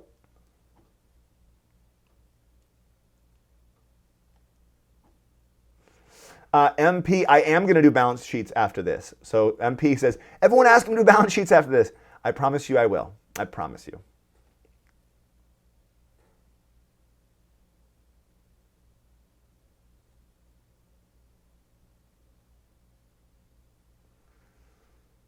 All right, here we go. You've got a downward sloping aggregate demand curve, upward sloping aggregate supply curve. In the short run, sometimes people make sure to write down short run aggregate supply. And then I said in the long run aggregate supply, over, and here's the price level, and then here is quantity at full employment. The AP test will tell you what to label these. So if you're like, okay, I'm not sure what to label these, the AP test will tell you, label it what they tell you to label it. That's key. Label it what they tell you to label it. Okay, here we go. Let us start with a inflationary gap. Let's say the government does some spending and it puts us at here, aggregate demand goes here, and so we went from point A to point B. Now the AP test doesn't ask you to label this. I'm just showing it for our purposes so we understand what we're going on. Right now we would be some output which is here, but we're not done. I want to know if this is the short run, what happens. First of all, back up. What is this called? Right, what kind of inflation is this? This is demand pull inflation. The demand has shifted to the right, causing inflation. Price level's gone up, demand pull inflation. What happens in the long run? Okay, the long run. Let's just say that consumer spending increased. When consumer spending increased, right, that's what caused this to go to the right. Aggregate demand went up, consumer spending went up. What happened in the long run, right? So on your graph, show me, do the long run adjustment that happens in the long run. When? The long run.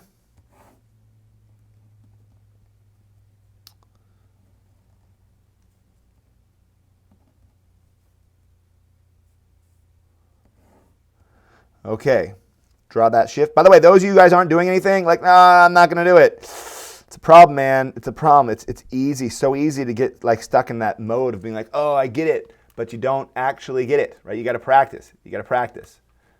Okay, here we go.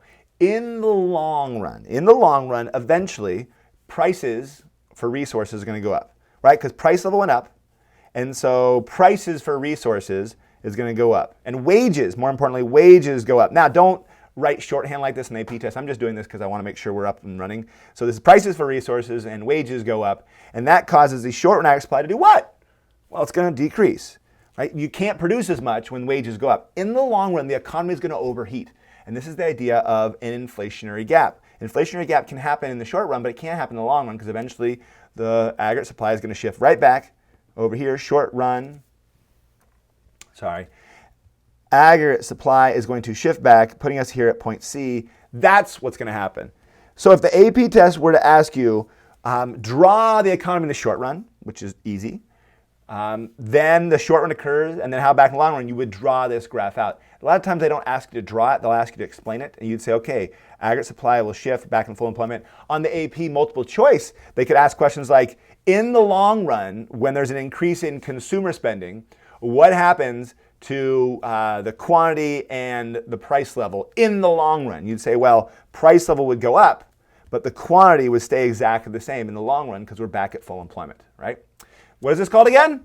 This is called long run adjustments. This is a long run adjustment. Great. I want you to take a look what you're looking at. Look, look, look, look, look. Now, stay with me. Don't look down. Don't look down. Look up, look up, look up. Let's do it over again. We just did the shift earlier. Aggregate demand shifted to the right, long run aggregate supply. Let's instead assume this is an increase in investment spending. So we're buying machines, tools, factories, capital, machinery, tools. This is not the same concept. Completely different concept. Over here, right here, we went back to full employment. But over here, we got something different. In the long run, aggregate supply is going to shift to the right. The short run aggregate supply is going to shift to the right. And that means also the long run aggregate supply is also going to shift to the right, which is the same idea as the production possibilities curve shifting outward, right? The whole curve shifts out. We can produce more stuff than we could before. Forgive my labeling, right? I didn't label everything properly. But you understand the idea. We are producing more stuff. Now, students always go like, wait, why does this one do that and that one do this? I mean, it's just the same demand shifter that occurred in both of them. But no, this is the reason why. If people want to buy more of our stuff, or if the government wants to buy more of our stuff, or other countries want to buy more of our stuff, we can have an inflationary gap in the short run, but that doesn't mean we can produce more. Right? Only when we have more investment. Oh yeah. When we have more investment, then we can produce more stuff because we have more capital stock. More capital goes up. That means this whole curve shifts over. So when it comes to AP test, long run adjustments, remember, short run adjustments, when CG or XN change, we'll go back to where we were before. When I changes, then we're going to shift out the curve because we have more capital machines, tools, and factories. Does it make sense? Of course it does, because you're awesome, and I'm awesome, and we are awesome. Ladies and gentlemen, draw it over again. Oh, do we have to? Yeah, let's draw it over again. Let's keep our energy up. We only got a half hour left, guys. We got this. We got this. Stay strong. Stay strong. Price level, GDP. Downward sloping aggregate demand. For those of you guys who are freaking out about bank balance sheets, I'm going to get to it. Aggregate supply, vertical curve, long run, aggregate supply, over. Here's the price level. There's the quantity at full employment. There's a graph showing the economy. The AP test will ask you, okay, assume that consumer spending falls. Consumer spending falls, people fear a recession, something happens, aggregate demand decreases, putting us here, and now we have a recessionary gap. I'll put PL1 and Y1. Great recessionary gap, not great, it's actually bad. Now we have unemployment, right? By the way, I asked this when I was at my tour. I asked so many different people on the tour. I think I went to like 12 different schools, which is awesome.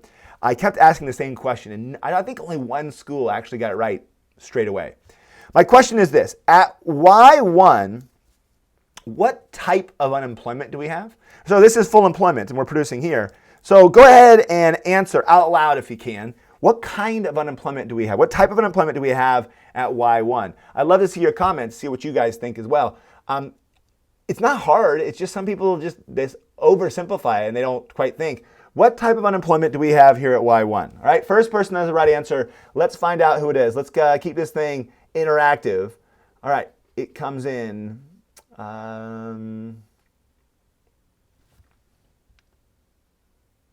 Hey, Rohit K. So listen. Rohit K, I don't know who you are. It says, I bought the Ultimate Review packet and shared it with everyone. I'm all about jokes. I like to joke. I think joking is good. It really is. But this isn't like a joke. It's like first of all, it's not a very funny one. Like if you're watching this video and you're benefiting and everybody else who's benefiting, if you're like, oh, cool, I totally benefit. It's like, I don't know, who walks into a store and like takes something off the shelf and walks out? Like, I mean, there's a joke and then there's like, I don't know, Rohit. I think you were joking. That's cool. Okay, here comes all the answers. Cyclical, frictional, and frictional. No one's get it yet. They're all wrong. Frictional, cyclical, frictional. No, oh my gosh, it's the same thing that happened on tour, so I'm not particularly surprised. Good guess. Cyclical, structural, cyclical. There it is. 20 Liangji. I'm not sure what your name is. All of them. Right here. We have all three types of unemployment. All three. We have frictional, structural, and cyclical. Why? Because we'll always have frictional and structural. Remember, we're always going to have it. When the economy is even at full employment, we'll still have frictional and structural unemployment. And if we're producing over here, then we also have cyclical unemployment. So all three. That's your answer, all three.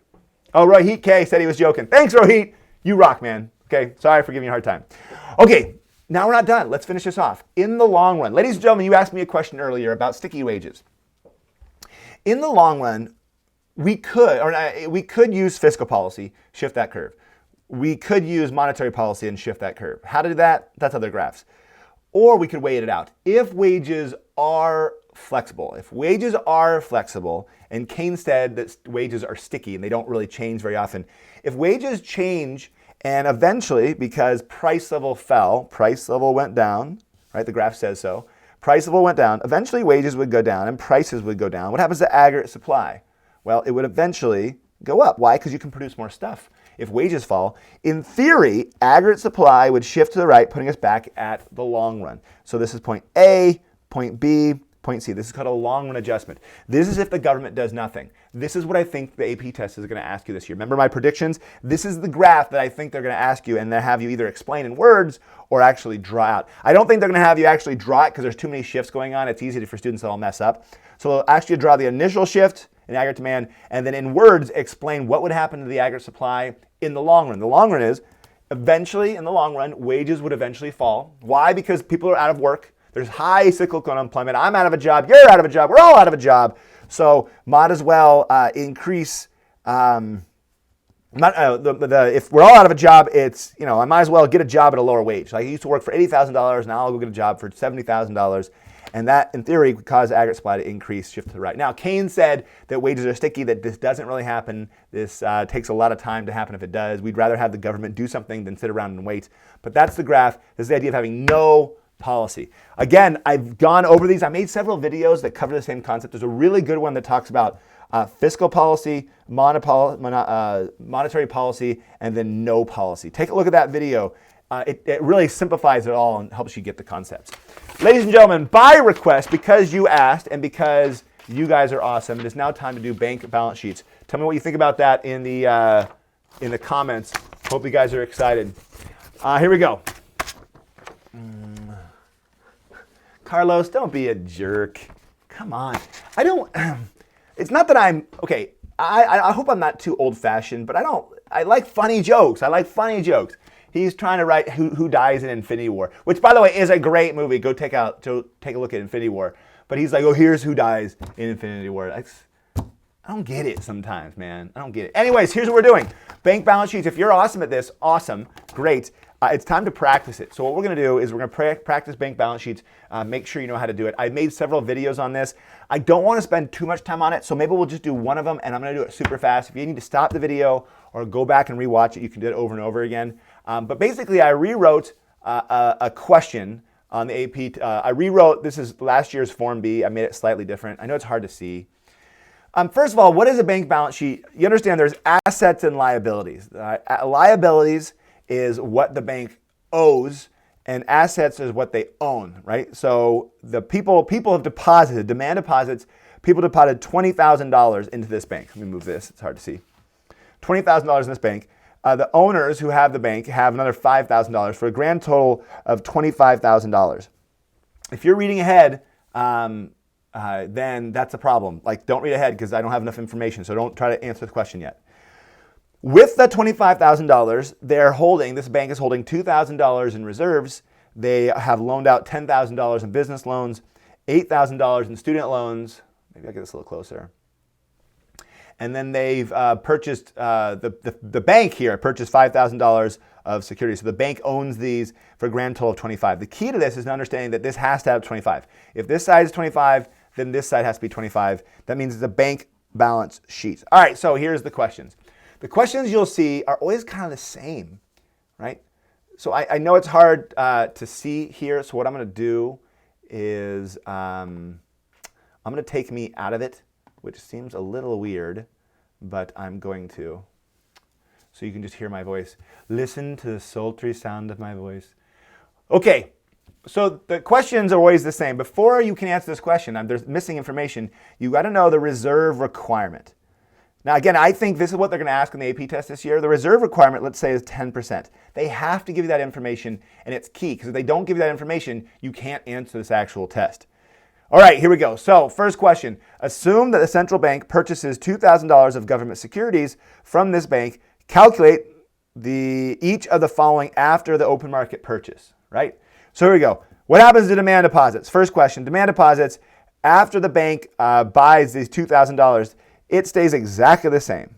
It's $20,000, right? So for those of you who are like, oh no, it goes up to $22,000. No one deposited that $2,000. No one went to the bank and deposited. That's not what happened at all. This is, that's the people who deposited. That's not what happened in this situation. Required reserves. Well, guess what? That stays exactly the same. It's still $2,000. So in other words, no change. Forgive my handwriting. And then no change. Neither of these ones actually change. Now be careful. On the actual AP test, So be careful on this one. On the AP test, be careful what they ask. It's not like it's hard. It's hard to know what they're asking. If they were to ask, what happens to the change in demand deposits, you say no change. If they say what happens to the total, you say the total. If there was a change, and they ask identify the change, then you can't just say, up or down. You got to say how much did it change by. It went up by 2,000. So be careful as you read the question to know exactly what they're asking for, because there's maybe 8 different ways I can ask this, which could trip you up, but you just understand what I'm asking. In this case, I'm asking you to calculate, which is just what is it. So, it didn't go, you can't write up by 2,000, right? Or, no change. You got to say what it is. It's 20,000. So it didn't change. It didn't change. Now, for those of you thinking well, why didn't this one change? Well, if demand deposits doesn't change, then required reserves doesn't change, right? They still have to hold 10% in required reserves. So the required reserves doesn't actually change. Okay? That makes sense. Let's get me out of here again. So next question, what happens to excess reserves? Well, take a look. The Fed purchased some bonds, some securities. So this goes down to 3,000.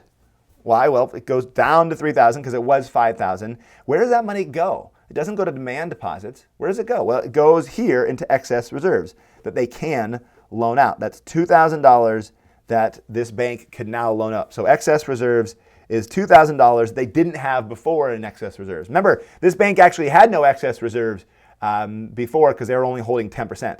Now, this represents here, this is important, this represents their reserves.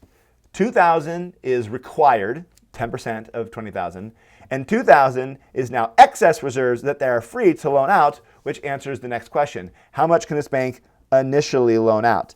The word initially actually matters, and the reason why is because the AP test, it's another one of those wording things. If I ask you how much will all banks loan out, or how much, you got to watch out for the wording. Initially loan out, this bank can loan out initially at $2,000, which is its excess reserves. It can loan out the excess reserves. Now, big aha moment for you. Let me transition myself out of here again. That is monetary policy. You just did monetary policy. In fact, let me put myself back in to emphasize this so you can see me. That is monetary policy. What did the Fed do? The Fed bought bonds. I'll write it up here. The Fed bought bonds. When the Fed buys bonds, that increases the supply of money, right? That's exactly what just happened. The Fed, there's $5,000 of bonds, which is not money, right? Bonds aren't money. It's inside the United States Treasury. That doesn't count, right? But the Fed bought that money, bought those bonds, put that $2,000 into the banking system. Now that bank can loan it out, and that's monetary policy. And that leads to a chain of events that represents the idea of expansionary monetary policy. Increased supply of money would lower interest rates would increase investment, most important, relationship, and then that would increase aggregate demand.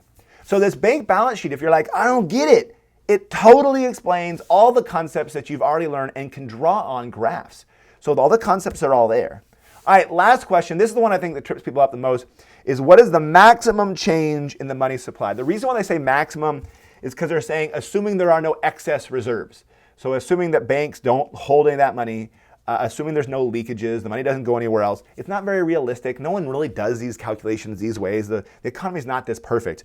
But what is the maximum change in money supply? Well, if you have initial loan of 20,000 or 2,000 and it gets multiplied times 10, which is the multiplier, it's 1 over the reserve requirement, right? Then that is a grand total of $20,000 of total money that can be created, right? The reason why is this new $2,000 that the excess reserves were created is all brand new money. It didn't exist before, but now it's in a bank. The bank loans it out, another bank gets it, then they loan it out. $20,000 is it. Ladies and gentlemen, that is called bank balance sheets.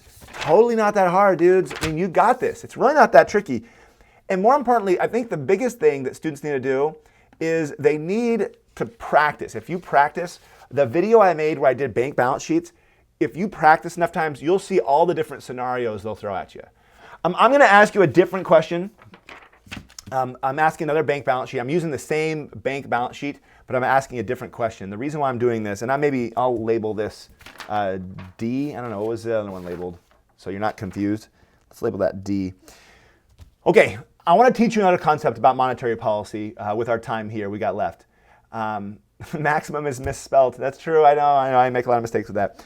Assume that Clifford withdraws $2,000 from this bank. Identify 3 different options this bank has to make sure it covers its reserve requirement. Now, the AP test doesn't ask these kind of questions. I'm trying to teach a concept here.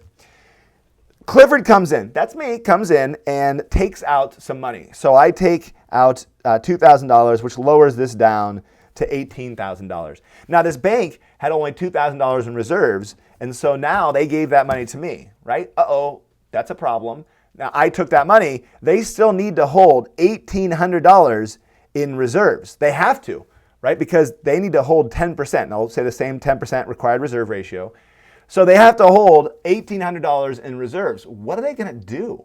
In other words, if there's a bank, and don't even look at the numbers, if there's a bank and people take out and withdraw way more money than they have in reserves, what can the bank do? That's what the question's asking. Identify 3 different options this bank has to make sure it doesn't become insolvent and it still covers its required reserves. What can this bank do?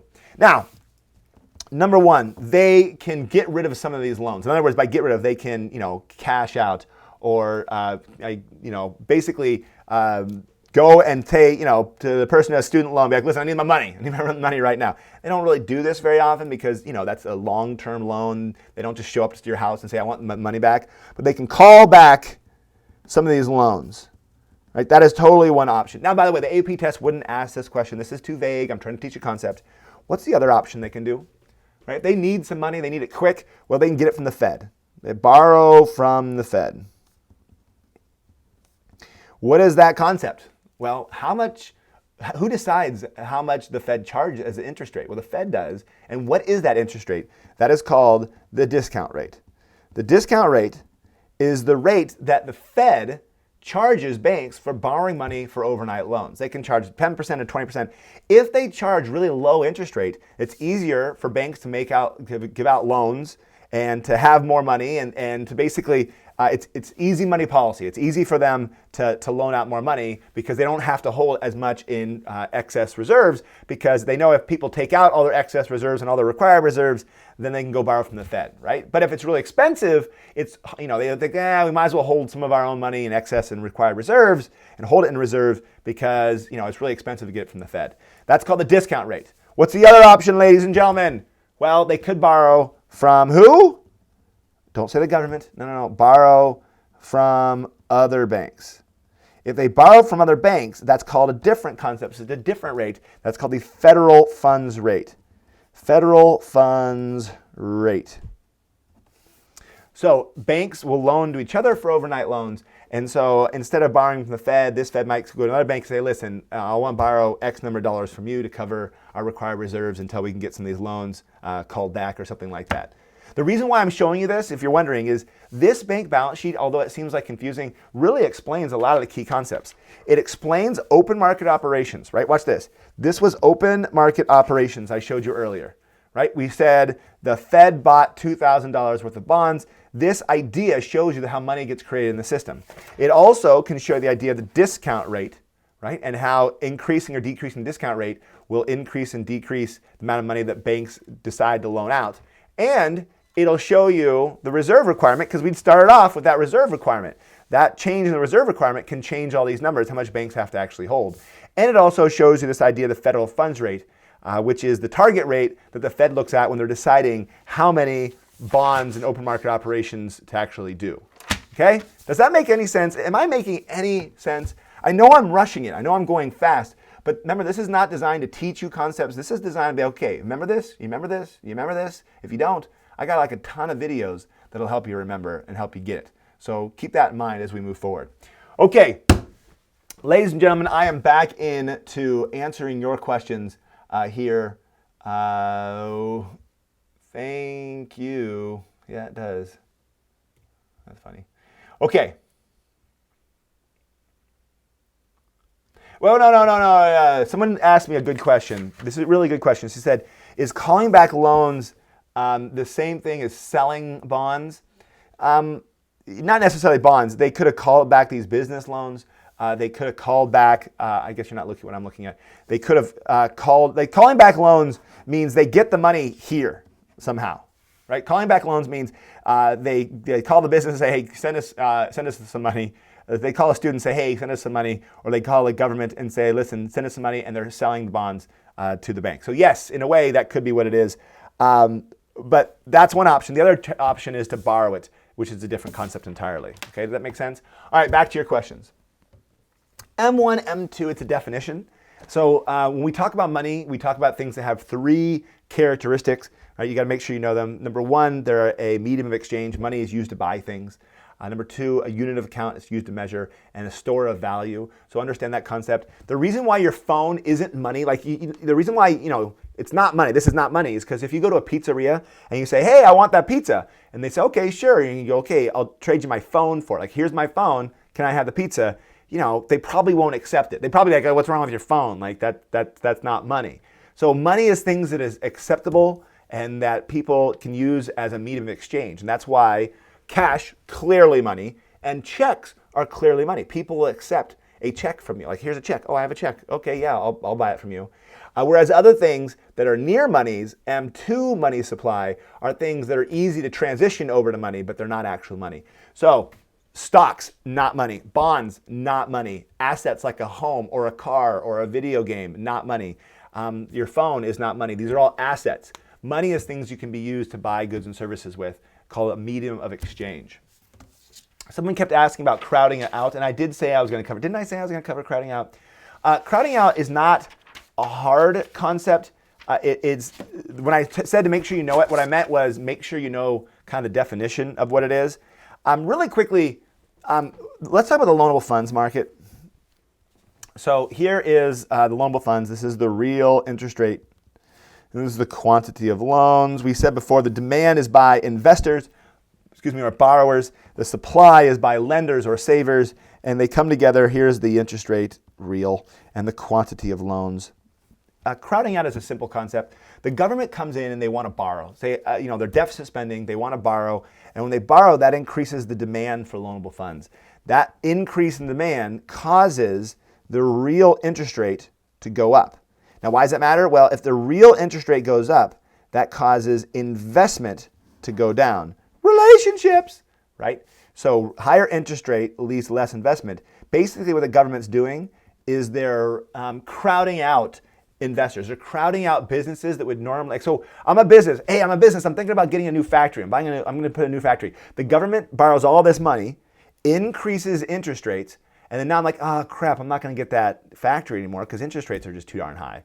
So this is the idea of crowding out. It's a concept. It can be shown in the loanable funds graph. If you just know the concept and understand it has to do with interest rates effect on investment, it's pretty much what you need. Like concept-wise, that's what you need. Hopefully that answered your question. Okay, some people are asking about the micro thing. First of all, listen. I'm in my room, literally talking about myself, trying to stay excited, right, in my room, in my office. I really hope this is beneficial to you guys. We're running out of time. Let me know in the comments, though, if this worked. If you guys want me to give you a shout-out or your teacher a shout-out, that would be awesome. For those of you who got the Ultimate Review Packet and missed the thing I said in the beginning, I'm going to do, which I've never done before, I kind of decided like right now, I'm going to do another live stream, but only available to people who got the Ultimate Review Packet. To get to it, you got to go to the links inside the Ultimate Review Packet, and I'll have it inside there. You go to the YouTube. If you know what I'm talking about, how to get there, that's what you do. Not in the actual packet, but in the YouTube channel that you go to, or the YouTube page that you go to. People are asking about things like terms of trade or the quantity theory of money. Again, I have videos that cover it. In fact, I have videos that cover everything. You want to watch my newer videos. If you come across a video that, same concept, except one's made in 2009 and one's made in, 2017, check out the new ones. The old ones were with an old camera. Let me give a few shout outs to some of you guys, because I really do. I want to say thank you. And I mean this. My YouTube, the fact that when I went on tour, I saw these schools and these students, and people were like wanting me to sign autographs, and they, were like, oh, it's Mr. Clifford. And it was heartwarming because I'm not like a celebrity. I'm like a really popular person in a very teeny tiny market. And really the truth is none of this stuff would exist if it wasn't for you guys. You guys make my channel possible. A shout out to Mr. Pretty. I'm not sure that's a real person, but awesome. Mr. Mihim, Mrs. Weiser, thank you, Mr. Koos. When is the live stream? Someone asked me when's the live stream I'm doing. It's going to be Monday. I think we talked about doing it noon to 3 o'clock my time. So that would be 3 to 6 o'clock East Coast time. I'm just going to sit at my computer basically and just answer your questions as they come in. I mean, I think, there's only so much you can do. And I want to make sure I help you guys out because you guys honestly make this channel possible. Shout out to Mr. Jacob Clifford. Thank you, Shadow. Shout out to you. Shout out Mr. Johnson. Is that Mr. Johnson? Jessica, is that Mr. Johnson from New Jersey? I hope so. He's awesome. Mrs. Bunting, Mr. McGavern, Mrs. Floyd, Mrs. Bowen, Mr. Panther, cool name, Mrs. Burke. Hey, Dallas, are you from New Jersey? Is that Pam Burke? She's awesome. Anyways, I met all these people on the tour. It's awesome. And teachers, if you're still watching this, hopefully, I get a chance to meet you and your students as well next year. I'll set the tour back up, so feel free to email me if you have questions. Okay, let's finish this thing off. Don't leave yet. First thing, a couple things I mentioned before. I gave you my predictions earlier. Take a look at those. Take a look at the ultimate review packet for more practice in the guided notes and those practice tests. Practice tests, the best thing to do. And also take a look at free responses. You want to try free responses to verify you're actually getting it. I also mentioned, if you didn't already hear, for people who haven't gotten the ultimate review packet yet, but you should, you want to, I'm going to be giving away some AC/DC belt buckles to people who get the ultimate review packet between now and the AP test. So every single person who gets it between now and the AP test, put their name in a hat, pull some names, I'm going to email them back and say, hey, send me your address, I'm going to send you one of these things. Basically, I'm trying to provide an incentive for the people who might not have purchased the ultimate review packet, but probably should have if they got it illegally from their friend, or they downloaded it illegally online or something like that. If I'm helping you, please help me. And I know that you guys do. All those people who did it right, you're probably annoyed by me saying this, but thank you so much.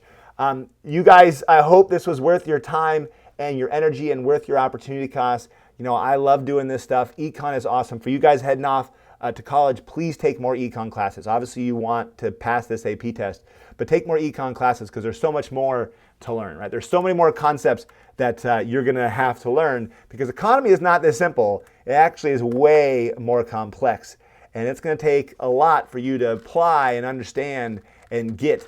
And there's so much more to learn. So again, thank you so much for watching this video and for all my videos. That's all I can tell you. Thank you so much. Until next time.